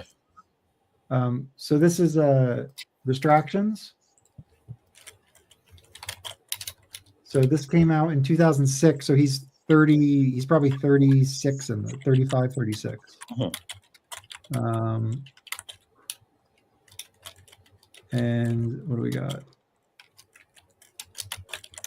So it looks like a couple different sessions, maybe. You have 2 drummers, 2 bass players. So probably different sessions. Mm-hmm. Yeah. What do you think? So what's the deal with this one, Mike? Are you familiar with this one?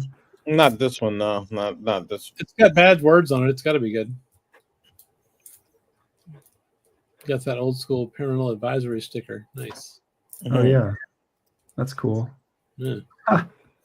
You know what's funny is when that came out when I was a kid, I would buy records that only if they had that sticker on it. Because I was buying rap records, I was like, oh, it's got a parental advisory. Oh yeah, great. yeah, yeah. It's one of the suburban white boys that bought all the rap records. Yeah, in the 90s. All right, next one is Ear Food. Oh, Emersy. Yeah, so outside of the RH, stuff, I'd say that probably that is his most famous. That's the song, the third song on there. Strasbourg, Saint Denis. That's okay.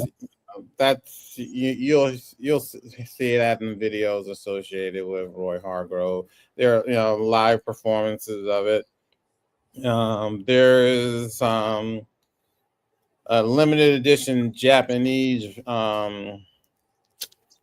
reissue of that I have, and then it was limited edition.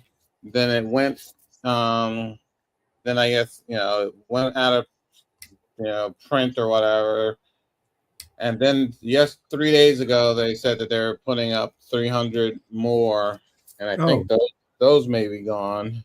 Okay. So tell us about this one. This is a quintet, obviously. Yeah, this is his working group. This is him. Yeah, he's a better composer. His tunes are more structured than from his earlier stuff. And not only he has his sound, the group has a sound. Okay. And that's what makes what was the Nothing Serious. This one, that's what's so good about them to me. It's they're well arranged.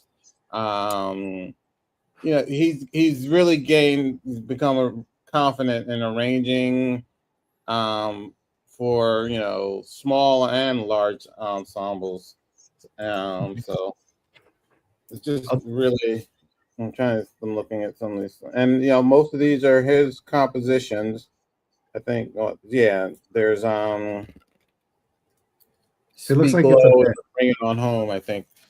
But this is. I mean, this is the one I probably recommend to most people.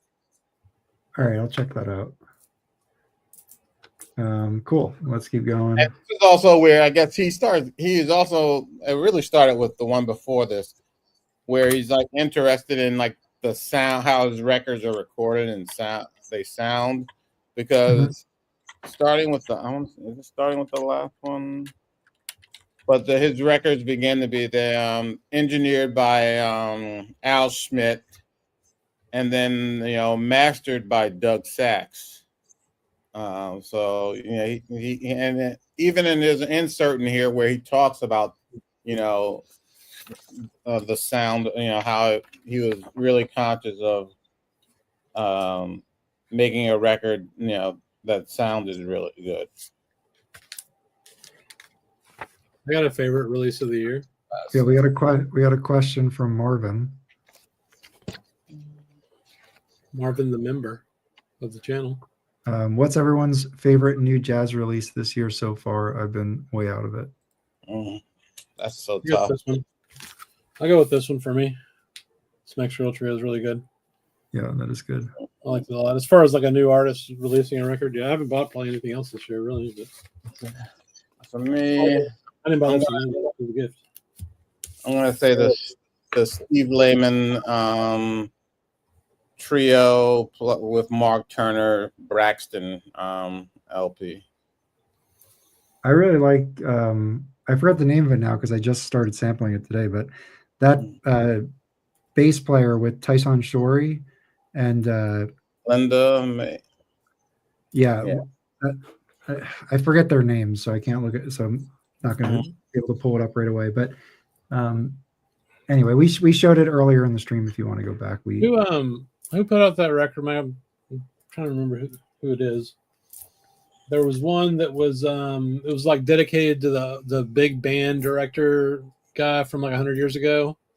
It was all about, he was like a that's what he was. He was a band director from like 100 years ago. I don't know if it wasn't Redman, was it? Oh no, you're talking about Jason Moran. Yes, Jason Moran. Yes. He needs to has he put out anything recently? No, nope.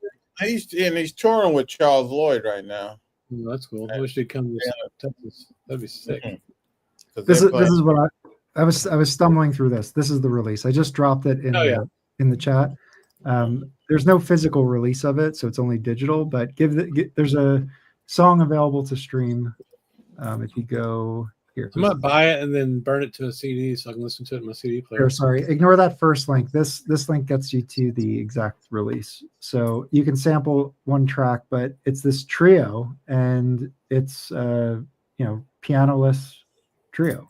It's bass, trumpet, drums. It's really good. Do you have the capability to burn a CD in your house anymore? Either one of you? I don't know. I don't either. You're muted, Mike. You're muted. Mike's muted. I actually do. It's I have like 2 CD drives sitting around. And I was gonna. I basically had all of my collection up to a certain point. It's on hard drive, and then I'm gonna go ahead. I'm gonna start doing that again. I'm never gonna do that again. No, hell no, dude. I'm too far behind. For real. I'm just too far behind. It's kind of like Discogs for me, which is just becoming an idea of what my collection is like more than an super accurate depiction. See, Discog is what with me is once I got caught up, then I just stayed with it. Everything it comes in, it goes in. I usually do. The stuff I don't have in Discogs is just all the boxes of shit that I've only listened to once or twice that I haven't put in my bigger collection yet. Or like I listened to 5 times, but I'm too lazy to put in Discogs, so just put it back in the box. Mhm. You know, but my problem is that I've sold probably 75 records that I forgot to take out of Discogs.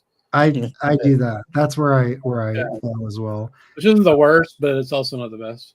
I actually don't mind keeping them in because I use Discogs when I'm searching for artists to see if I have them, and I do like to know if I've had a record that I've sold. So I actually don't mind keeping them in. That's good. I'm going to use that philosophy now. Yes, use that philosophy. All right, let's keep going. Roy Hargrove, big band, Yeah, I want emerging. to get this. This looks cool. So this is. Oh, go ahead. Sorry, I was just gonna say this is 2009, and it's a big band, so there's a ton of players on it. So, Mike, what do you think? It is. It's excellent. It's I actually listened to this today, and like I was saying about the last recording, the arranging and the playing, it's just another facet to. He's just not a trumpet player. He's more of a full musician. He's really come into his own.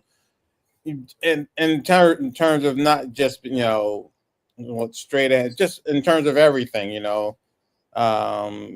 Of all his projects, he can do RH Factor, and he can do the small groups, and now he's got a big band.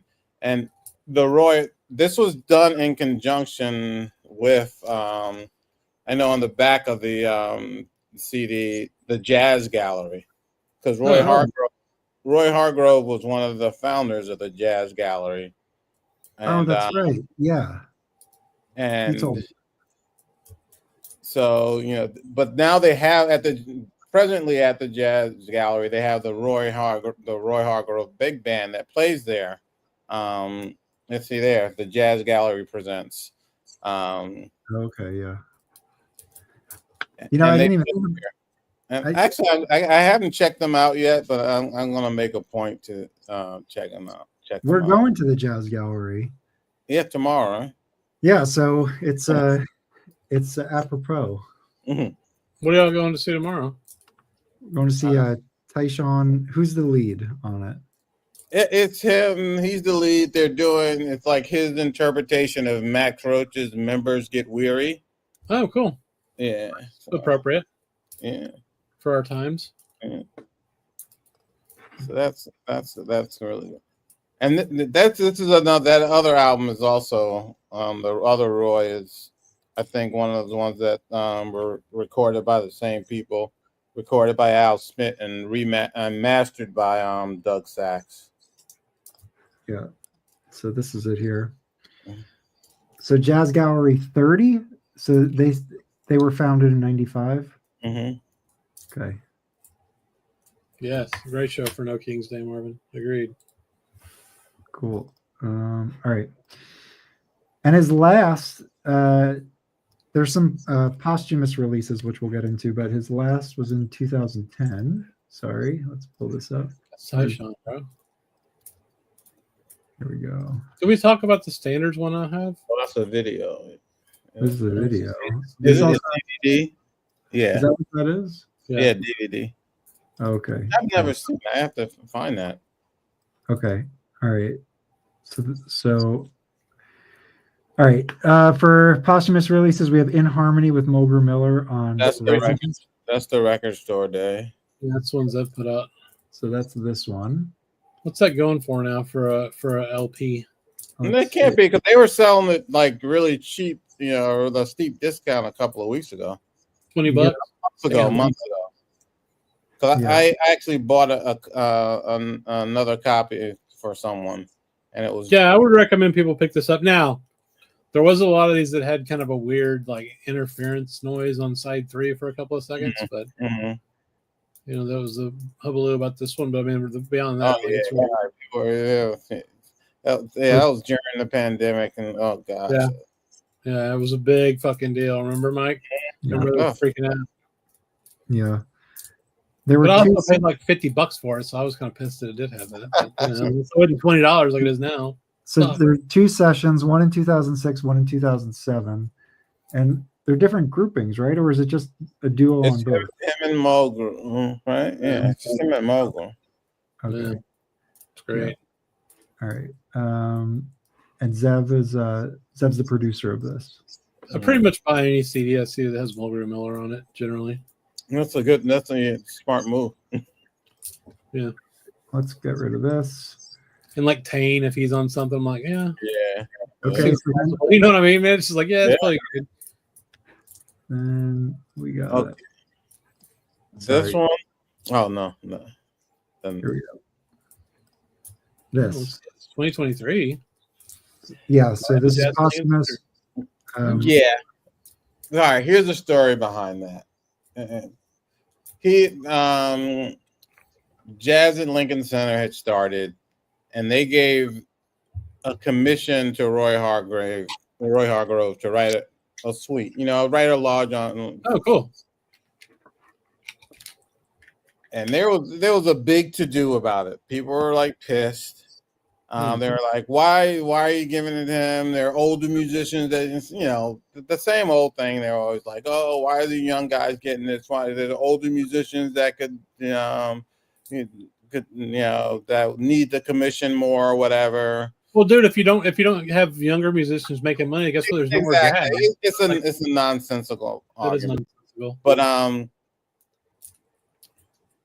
and one of the people that was sort of against him getting the commission, and he had no effect on it, was Gary Giddens, So they do the show. Gary Giddens writes a review and just says it was hard. That Roy Hargrove wasn't ready to do this type of work, and that made it a poor choice for the commission. And, I never saw the performance or anything, so I didn't, I couldn't talk about the quality until they released this. And yeah. Not very good. Not great. It was right. I have to agree with him. Yeah. It's just but what's amazing is he can, you take that time when this was done, and just a few years down the line, he can compose for any large, small, medium-sized group. Yeah. He got he's projecting his musical personality over his work, and just a short few years after this performance. So when is that performance? What year around? This is it's got to be in the early 90s, 90. What? Oh, that is early. Okay. Yeah. So early 90s, he's in his early 20s. Yeah. Oh, this just came out on vinyl, didn't it? Or just came out period, right? Yeah. Okay. Did you pick this up? Yeah. I actually went to the listening party for it. Oh, cool. Cool. There's this club. It's called All Blues, and that's where Chad had the listening party in New York for the Miles? the Miles Birth of the Blue. Yeah. So I heard it there first, and the day before it came out. Did you get the Birth of the Blue? Not yet. I'll get it eventually. Yeah. Cool. But this is, remember the Habana recording that we showed earlier? Yeah. So it's a different group, but it's still Roy's group. And they went into the studio. The Habana record is live. I see. So now he takes his group into the studio. I think Larry Willis is on here. Frank Lacy, Sherman Irby is an alto player. That's associated with Jazz at Lincoln Center, and it's really good. I mean, I still favor Habana because it's live, and there's nothing special to the sleeve. It's it's not a gatefold, and it's 2 LPs. So, and then It's fine. If it's cheap, who cares, right? It sounds Right. good. Yeah. Yeah. That's cool. I need to pick that up. I remember that came out and I forgot about that. You should get that one, Mike. I think the one that really stands out is the one that Mike said he would recommend, which is Ear food. Yeah, where is Yeah. that? You're not gonna find it. You're not gonna find the vinyl of that. That's fine. I'm on the CD thing with this stuff. Yeah. That's totally fine. So I'll check that out. But we also have as members. So he was part of Super Blue. This is 88, so that's early. Mm-hmm. I pulled that up here, so it looks like it's a big ensemble. Yeah, Blue Note would do that from time to time. So that's cool. And then you have Manhattan Projects with Carl Allen, Donald Brown. Yeah, I Garrett. have that. Which one? Oh, look, I have Piccadilly Square. They're on. I didn't even know about Dreamboat. On Timeless, which is cool. Oh, this is interesting. I wonder how this sounds. Yeah. Okay. And then Piccadilly Square. Let's take a look at that cover. This cover isn't so great. This is actually a pretty terrible cover. Oh, none of the covers. I don't think are going to be good. It's like I don't know, somebody made it on their Windows 98 machine with paint. This one's all right. This Yeah, one's that was cool. pretty straightforward. Yeah. All right, Jazz Futures 91. Yeah, I remember that came out. I think we pulled this up already. Yeah, I think you did. Yeah. So let's keep going. The Jazz Network. So this is all early 90s stuff. Mm-hmm. So what's this? Straight to the standards. That's what I was talking about earlier. Oh, all right. So I have that. Let's see. Great. I got a cover. You Blues can and still Ballads. show it. Okay. Go to Oh, the yeah. straight to the standards ones. That one's really good. Yeah, so this one. Yeah, dude. Yeah. Yeah, I have that. Yeah. That's a pretty cool cover. Mhm. Yeah, it is. Nice. Yeah, check it out. Who's on there? It's good. Yeah, this looks cool. And what are they doing here? Antonio Yeah, we Hart. looked this up already. Yeah, this one would be cool to hear, I think. Just to hear how, because this is early stuff, so just to hear them real early. One's got a different cover. It's weird. Mhm. All right, and then there's other ones here. I don't want to pull up each of these. But there's Buckshot LaFunk, which is That's- interesting because Branford's album. But that's the Cannonball Adderley thing, yeah. yes. So Cannibal Adderley, his pseudonym when he had to record off his contract, he would use Buckshot LaFunk. I think he used it a few times. Mm-hmm. So then as sideman, he worked with D'Angelo on Voodoo Mm-hmm. and Black Messiah. Yeah. I don't know this person. Eric. Oh, dude. What the fuck, dude? Come on, man. Oh, man. People look. Oh, Mike. Man, She actually. come on. I think she actually helped produce the documentary. If I'm not, yeah. Okay, cool. Look, I don't know everything. God, you guys think I know everything. Click on her name. We'll click on her real quick. We got to send you some Erica Badu BDLT. She's from Dallas, man. She's awesome. She still plays. She still sings all that shit all the time over here. Well, okay. She's She an does sound important familiar figure, now. right? You guys are talking about her, but Yeah. I'm not. I don't know her stuff. That's cool. That's cool. All right, Jimmy Cobb, Johnny Mhm. Griffin, Cool. Roy Haynes. This is another Charlie Parker. Yeah, Tribute. I have that. That's an excellent. I think I might actually have that too. Maybe. Kenny Garrett, Roy Hargrove, Dave Holland, David Kosky. Dave Tchaikovsky, who's an excellent pianist. Kenny Garrett's another guy I'll look out for in the '90s. I mean, like if I see Yeah. him on a record, I'm more interested too. Charlie Horn, fucking all these records are great. Yeah, the main ingredient is an album where she basically wanted to get together with like some of her favorite players and have them play. You muted yourself, Mike, somehow. Mike, you're muted. Oh. Somehow you muted yourself. Yeah, the main ingredient is the one where she does with a variety of players like Elvin Jones, Joe Henderson, think Billy Hart. Yeah. Can you open that up, Mike? The main Which one? ingredient. Shirley Horn, the first one, main ingredient. Yes. Oh yeah, Yeah. I've listened to this one before. It's Yeah, great. I think we pulled it up when we were doing a Joe Henderson deep dive. Yeah, that's great. I'll have this one. I like the other. I like the Miles one a lot too. Yeah, Cool. that's really all that Verve stuff. Her Verve stuff is excellent. Yeah, it is. All right, and then there's the 1975. Okay, I guess they sampled him. Mm. Yeah.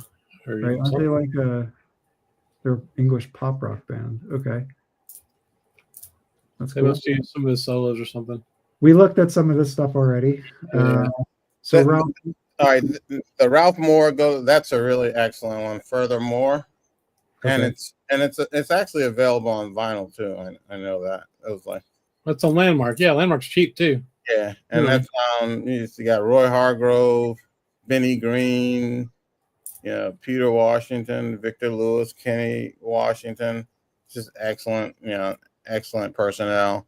Benny Green, dude. God damn. Yeah. cool. I need to get that. I'm gonna have to pick that one up.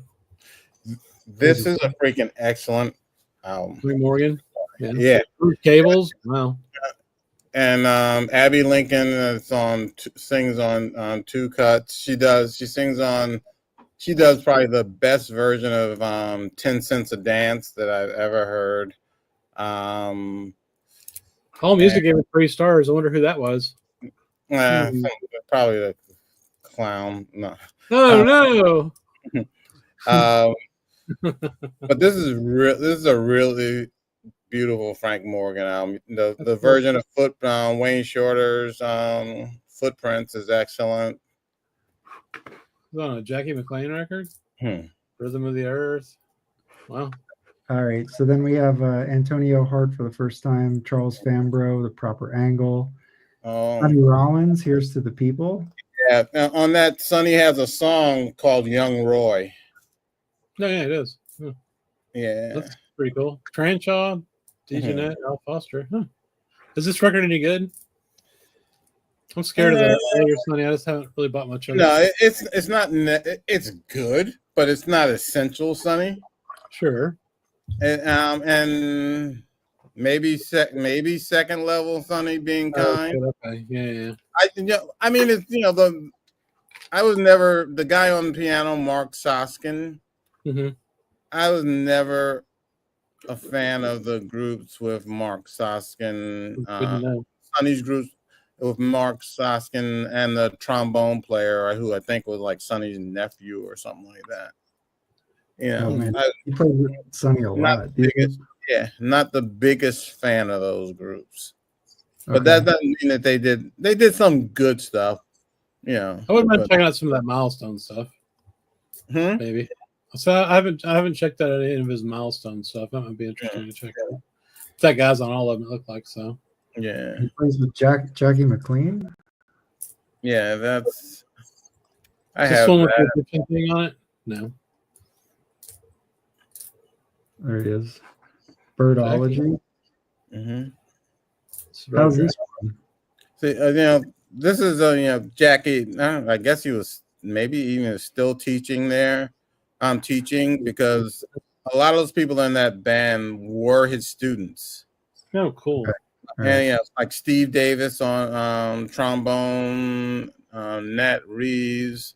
They all came through. I think it's the Hart School of Music in Connecticut. Okay. Connecticut connection, Mike. Connecticut. Didn't Brad Meldau come from Connecticut? Yeah. You need to buy those Meldau CDs, man. Just buy like 5 or 6. I almost bought one today. This trio. Yes. It was basically them doing standards, and it sounded good, but it seemed like a little slow when I was sampling it. I was like, all these songs are so like it started with an upbeat song, and then everything else was pretty slow, and I was just like, I don't want to hear this. So I left it. I hear you. And then there were 2 other ones there. I'm trying to think what they were. I forgot. Meldau's different, man. He plays Radiohead and shit. Come on. Well, now The next album is I think it's Songs of Elliott Smith. Oh yeah. We talked about that a couple of weeks ago. Yeah. Yeah. All right, then you got it looks like a group here with Tony Williams. Cool. Pride of Lions, 92. See, are they playing into the lion thing? I'm not familiar with that. Oh, come on. Philip Bailey. Roy Hargrove. They're doing. Philip Bailey's one of the Bailey brothers from. Yeah, I was like Earth, Wind, and Fire. Philip Bailey. Okay. All right. Diana Ross. Oh, she sings jazz and blues. Click on that. I actually might be interested in that. Diana Ross, basically, what is she doing? Billie Holiday? I think was this during the time when Donald Harrison was her band director? Maybe it's in '83. Okay. So that's cool. Bob Thiel Collective, Lionhearted, another lion pun. Man, I didn't realize they actually. It's not really a pun. Oh man, is that Fuck, really it's horrible, dude? What the fuck, bro?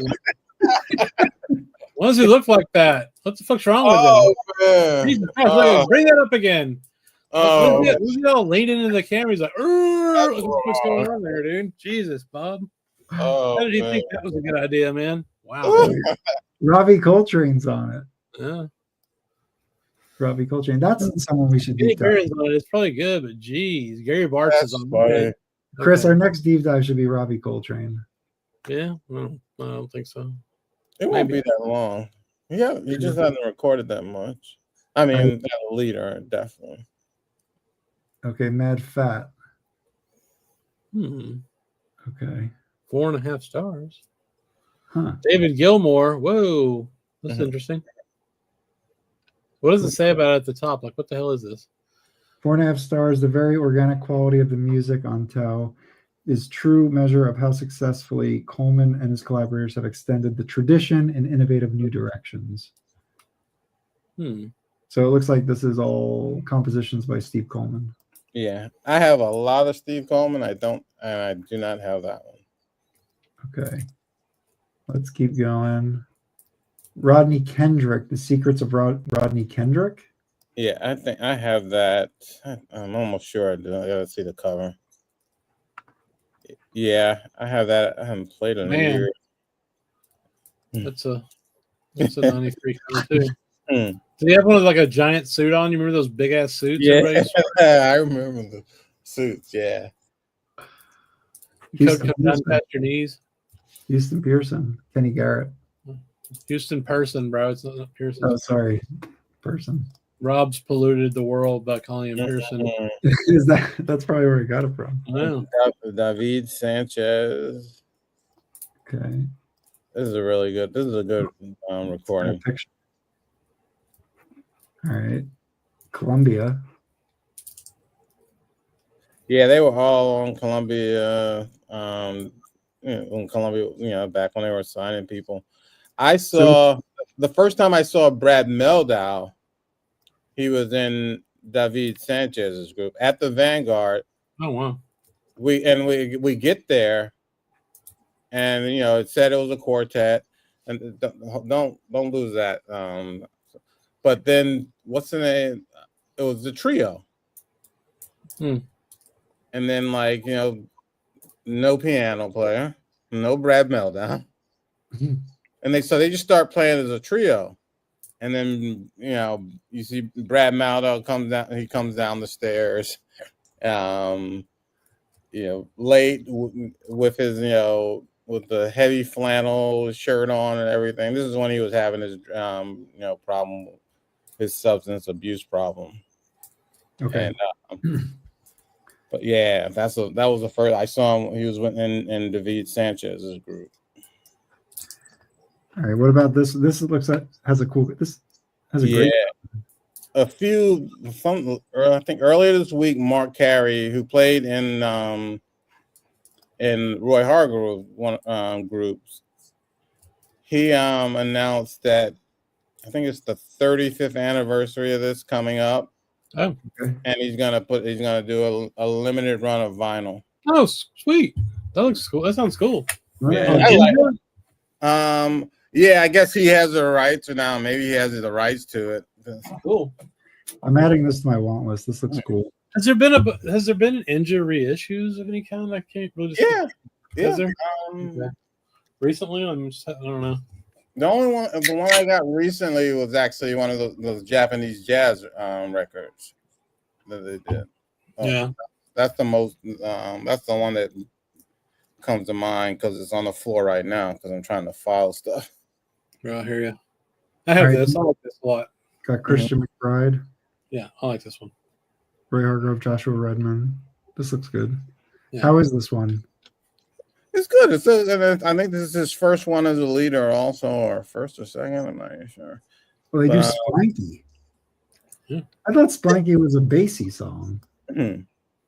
Well, Neil Hefti is associated with the Yeah. basic group, so Right. Okay. maybe that's why. Okay. Yeah, learn your old shit, Mike. You're supposed to be the expert on everything that's recorded in mono. Come on. You guys think I'm supposed to know everything? You are.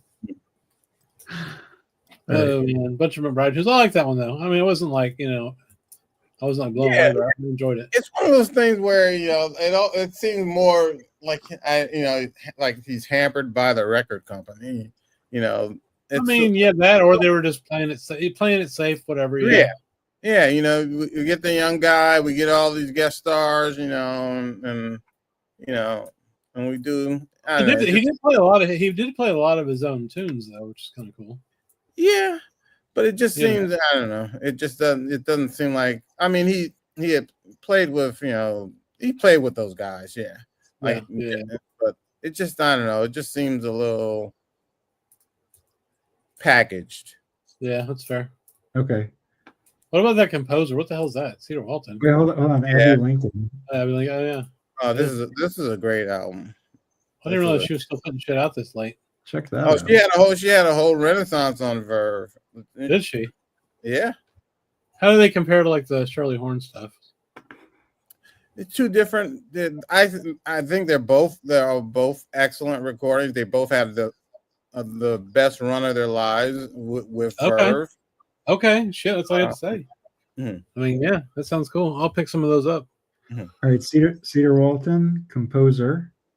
Yeah, I've seen this. I don't have this. This looks Yeah, cool. I have this because this was a Columbia thing. Well, no, it was some other place, some other So label. Walton is not normally thought of as a major composer. However, quite a few of his new pieces could possibly become standards in the future if It's jazz. nice, but like just talking. This is why Scott Young pisses me off, man. How you gonna say Walton's not known as a composer? I mean, Cedar Well, Walton. I'll give him a break then. Remember, this is 1990. This is the 1996. Yeah, but didn't he compose Eastern Rebellion and all that already? Yeah, but I mean, there was Okay, fine. that there was a period of time. No, I'm not. People when you say great jazz composers, they would go,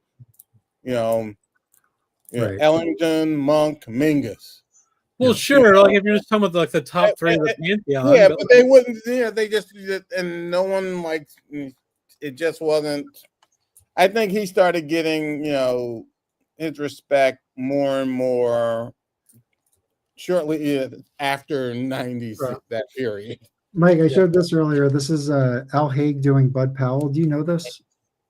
I do not. This is ridiculously good. It's on Interplay Records, and it cost me $10. Wow, they're pretty cheap. Definitely keep an eye out for it. It's All right, cool. beyond good. All right. Okay. I don't know how many records Interplay put out. I don't think it was like a huge amount. We were estimating like maybe 15, 20 maybe. Oh, check out that Oscar Peterson. That's actually really good too. I have that. Yeah, that's on Telar. Yeah. Teller's great. OP meets Roy Hargrove. Oh, yeah. Oh wow. Just buy any Telarc CDs you see. I swear to God, they're all great. This looks cool. Yeah, Niels Henning Orsted Pedersen's on there. All right. And all those Telarc things sound great. I think you said Yeah, that. dude. Yeah, dude. They sound fucking amazing, man. They do. They're fucking awesome. Ralph. Hey, Malph- Telarc went deep on trying to make CD sound as good as it possibly could. Yeah, They had their own custom DACs and shit they had built to record everything, and Who's They- who's Lewis Nash? Drummer. Oh, Nash, yeah, he's a drummer, yeah. Yeah. I saw the first time I saw Lewis Nash was at the Vanguard. He was playing with in the Tommy Flanagan trio. Okay. Yeah. Cool. All right. Oh, he's on Diana Krall's albums. What's up, Steven? Good to see you, man. Hey, all right. Let's keep on moving. Looks like the love. Oh wait, I wanted to add this one list. Check Just these add the label. Yeah, I'll tell you yeah. I'll tell you what's really good on that is all the I have oh, shit. I have one man.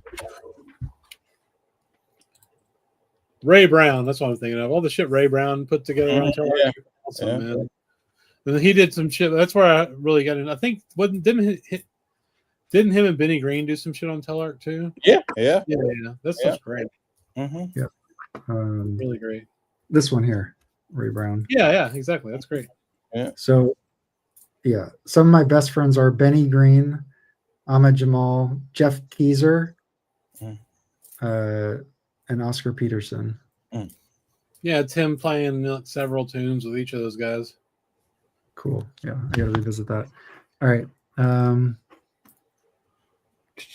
Where do we leave? Okay, so Kitty Margulis, straight. Actually, I have that. I have like 2 of her CDs. She's a vocalist from San Francisco. Okay. Yeah, and I like the cover. That's cool. I like the cover. Huh. Cool. I mean, it looks like Roy was pretty busy in the 90s. Mhm. I mean, he's on everybody's record. The leanings. Mark Whitefield, Fred Sanders. I don't know these players. Whitfield, he was a guitar player. He was, one of Hargrove's contemporaries. He actually has a son, I believe. I want to say plays piano, and he had a lot of he had a recording contract with Verve. He has one album called Seventh Avenue Stroll or something like that with Tommy Flanagan and Dave Holland. Okay. Well, the Roy Hargrove Fest has really killed our viewers. Seventh Avenue Stroll. All right. Against All Odds. I'm gonna watch it tomorrow, Steve. The Hargrove documentary. I didn't know it existed. Curtis Lundy. Okay. So Curtis Lundy. Yeah. You got Bobby Watson, Shelley Carroll, Pevin Everett, Roy Hargrove, John Hicks, Anthony Wansey, Winard Harper, and Carmen Lundy vocals. His sister. Oh yeah, cool. I like the cover. These look like the steps in Riverdale. It could be. Okay. Let's see.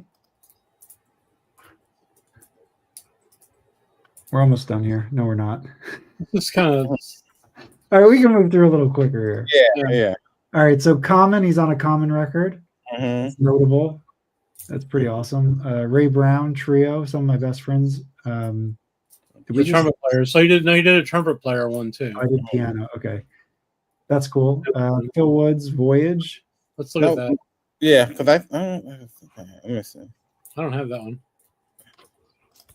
I have one with. Yeah, I have that. Bill Charlotte. Yep. Go CJ. Yeah, it's good. It's it's Floating Jazz Festival. Was it a cruise? Yeah, QE too. Yeah. All right. Wow. Cool. Picture's a little weird, but it's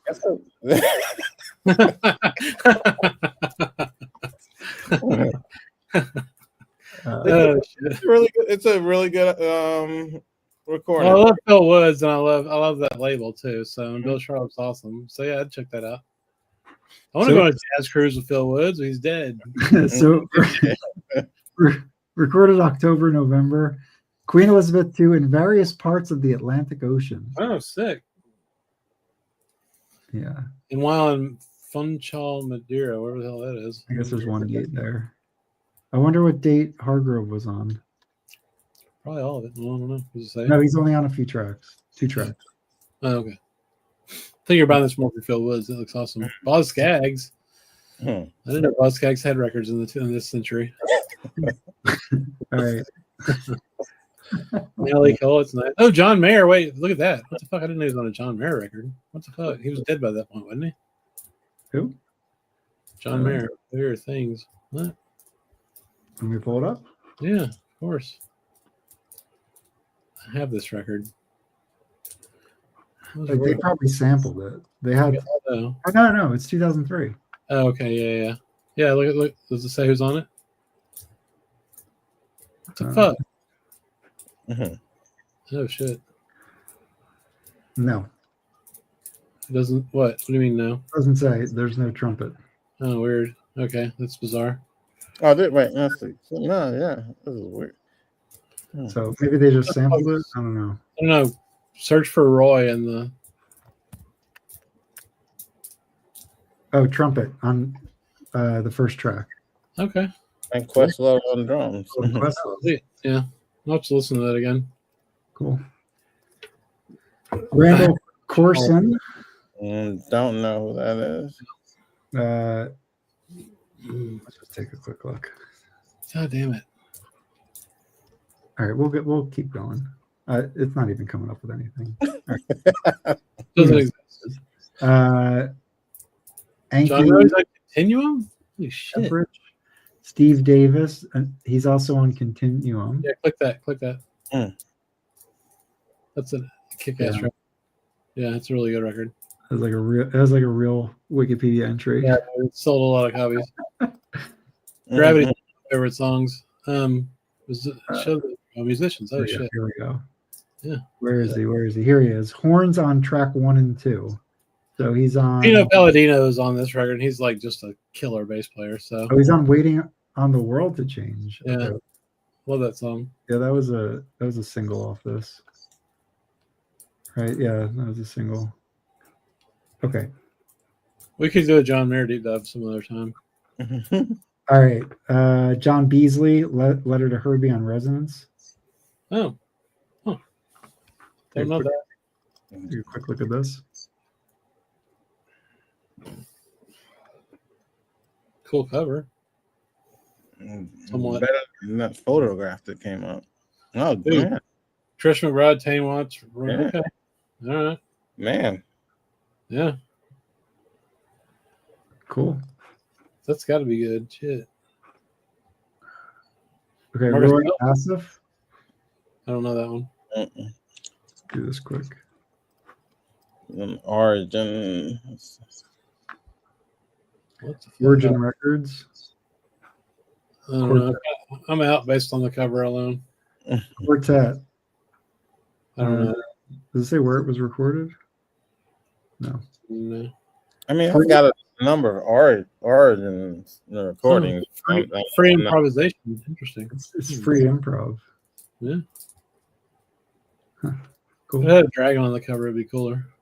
Marcus Miller, A Night in Monte Carlo. I don't know if I have that one. I don't think I do. Take I a got look. some Marcus Miller. I got more shit with Marcus Miller playing on it than I do stuff he's led. You know? I mean, the orchestra, Philharmonic. Oh, shit. I want that copy. On Frank. Dreyfus Jazz. What is Dreyfus? I feel like I've seen them. Yeah. Benny Golson was on there late in his career. What's French? French. Mm-hmm. Think Stoney's on any of the records? All right. Angelique Kidjo. And then there's Cyril Amy. Surreal Amy. She actually just released a wow. recording today. Oh, Right. Live at Smalls. Why can't we get this? All right, so singer. Joe Fram, he's got some good recordings out. There's one with him. The most recent that I have, I think, is just him and Brad Meldown. All right. All right. So then, John, I don't know this. Laka Fadian, come a little closer. Stan Killian, Unified on Sunnyside. Jim Martinez and Friends, or Martinez. Martinez, bro. Martinez. Oh, Easy Swinging Jazz Praise 4. Oh, interesting. Armin's Salim. The Groove Lab. I'm familiar. I am familiar with that. For some reason. Let me pull it up. We're almost done. It's the final three. Final three. No, it's been 8 hours. Not found. Johnny O'Neill in the Moment. On Smoke Sessions, okay. Yeah. And then Candace Springs Indigo, Blue Note. Is that a singer? She's got I don't know, like 2 years ago, I think she put out something on Blue Note, or maybe it's longer. I remember when this came out too. That's a cool cover. Yeah. Was it 2018? Jeez. That's crazy. Rainbow. That was damn near 10 years ago already, Mike. Yeah. Crazy. Look, Blue Note was pressing at Capital was pressing. Everybody was pressing Rainbow then. Yeah. I get the CD. All right, that's it. We did it. Yeah. And there's probably stuff that, is not captured in Wikipedia. Yeah, that's true. So Wikipedia is not 100% accurate by any means. cool. But yeah, Mike, I also got this Joe Henderson. That's one of the better. I mean, all the Verve stuff is really good. Get the big band one, man. Yeah. I was saying earlier, I don't have it here anymore. Well, I got that Roy Hargrove, Charlie Parker. I got this Al Haig, Bud Powell, and then I got this Joe Henderson, which is all Miles. Yeah. So it's like that is so good. Trying to think. I mean, for the last, I don't know, that period of time, he just couldn't miss, Nope. And then it's supposed to be, hopefully it's coming out soon, the Chesky thing on vinyl. Oh yeah. That's an excellent one. It's under McCoy's name, but it's him and Henderson and Ron Carter and Al Foster. Hey guys, I think I'm going to take off. I'm going to listen to a record before I go to bed. All right, me too. Who won the Pacers game? The Thunder one. Oh, wow. City. Cool. I figured they were going to win tonight. Cool. Yeah. They're in a cursed state, but it's the only state that I would less want to live in besides Texas. Yeah. Well, not that one, maybe. I don't know. No, they're I don't know what, I forgot what is either GM or whatever. Yeah. I had posted it in the Discord. He released a jazz album. I mean, a hip hop album in the 90s. Yeah. Yeah. And the guy Pablo Torre, who does a podcast, actually found a copy of it, and he talks about it on the podcast. And about halfway through, he brings up Branford Marsalis. Okay. And Branford Marsalis is friends not only with Sam Presti, the Oklahoma City Thunder, because he likes jazz and all this stuff. And Branford talks about how how when he comes into New Orleans, they hang out. He's also friends with the coach of the Pacers, Rick Carlisle, who actually is supposed to be a really good pianist. Okay. So Branford has that connection with those two, and it was interesting. They listened to the CD, and Branford critiqued it. Shit! Was funny.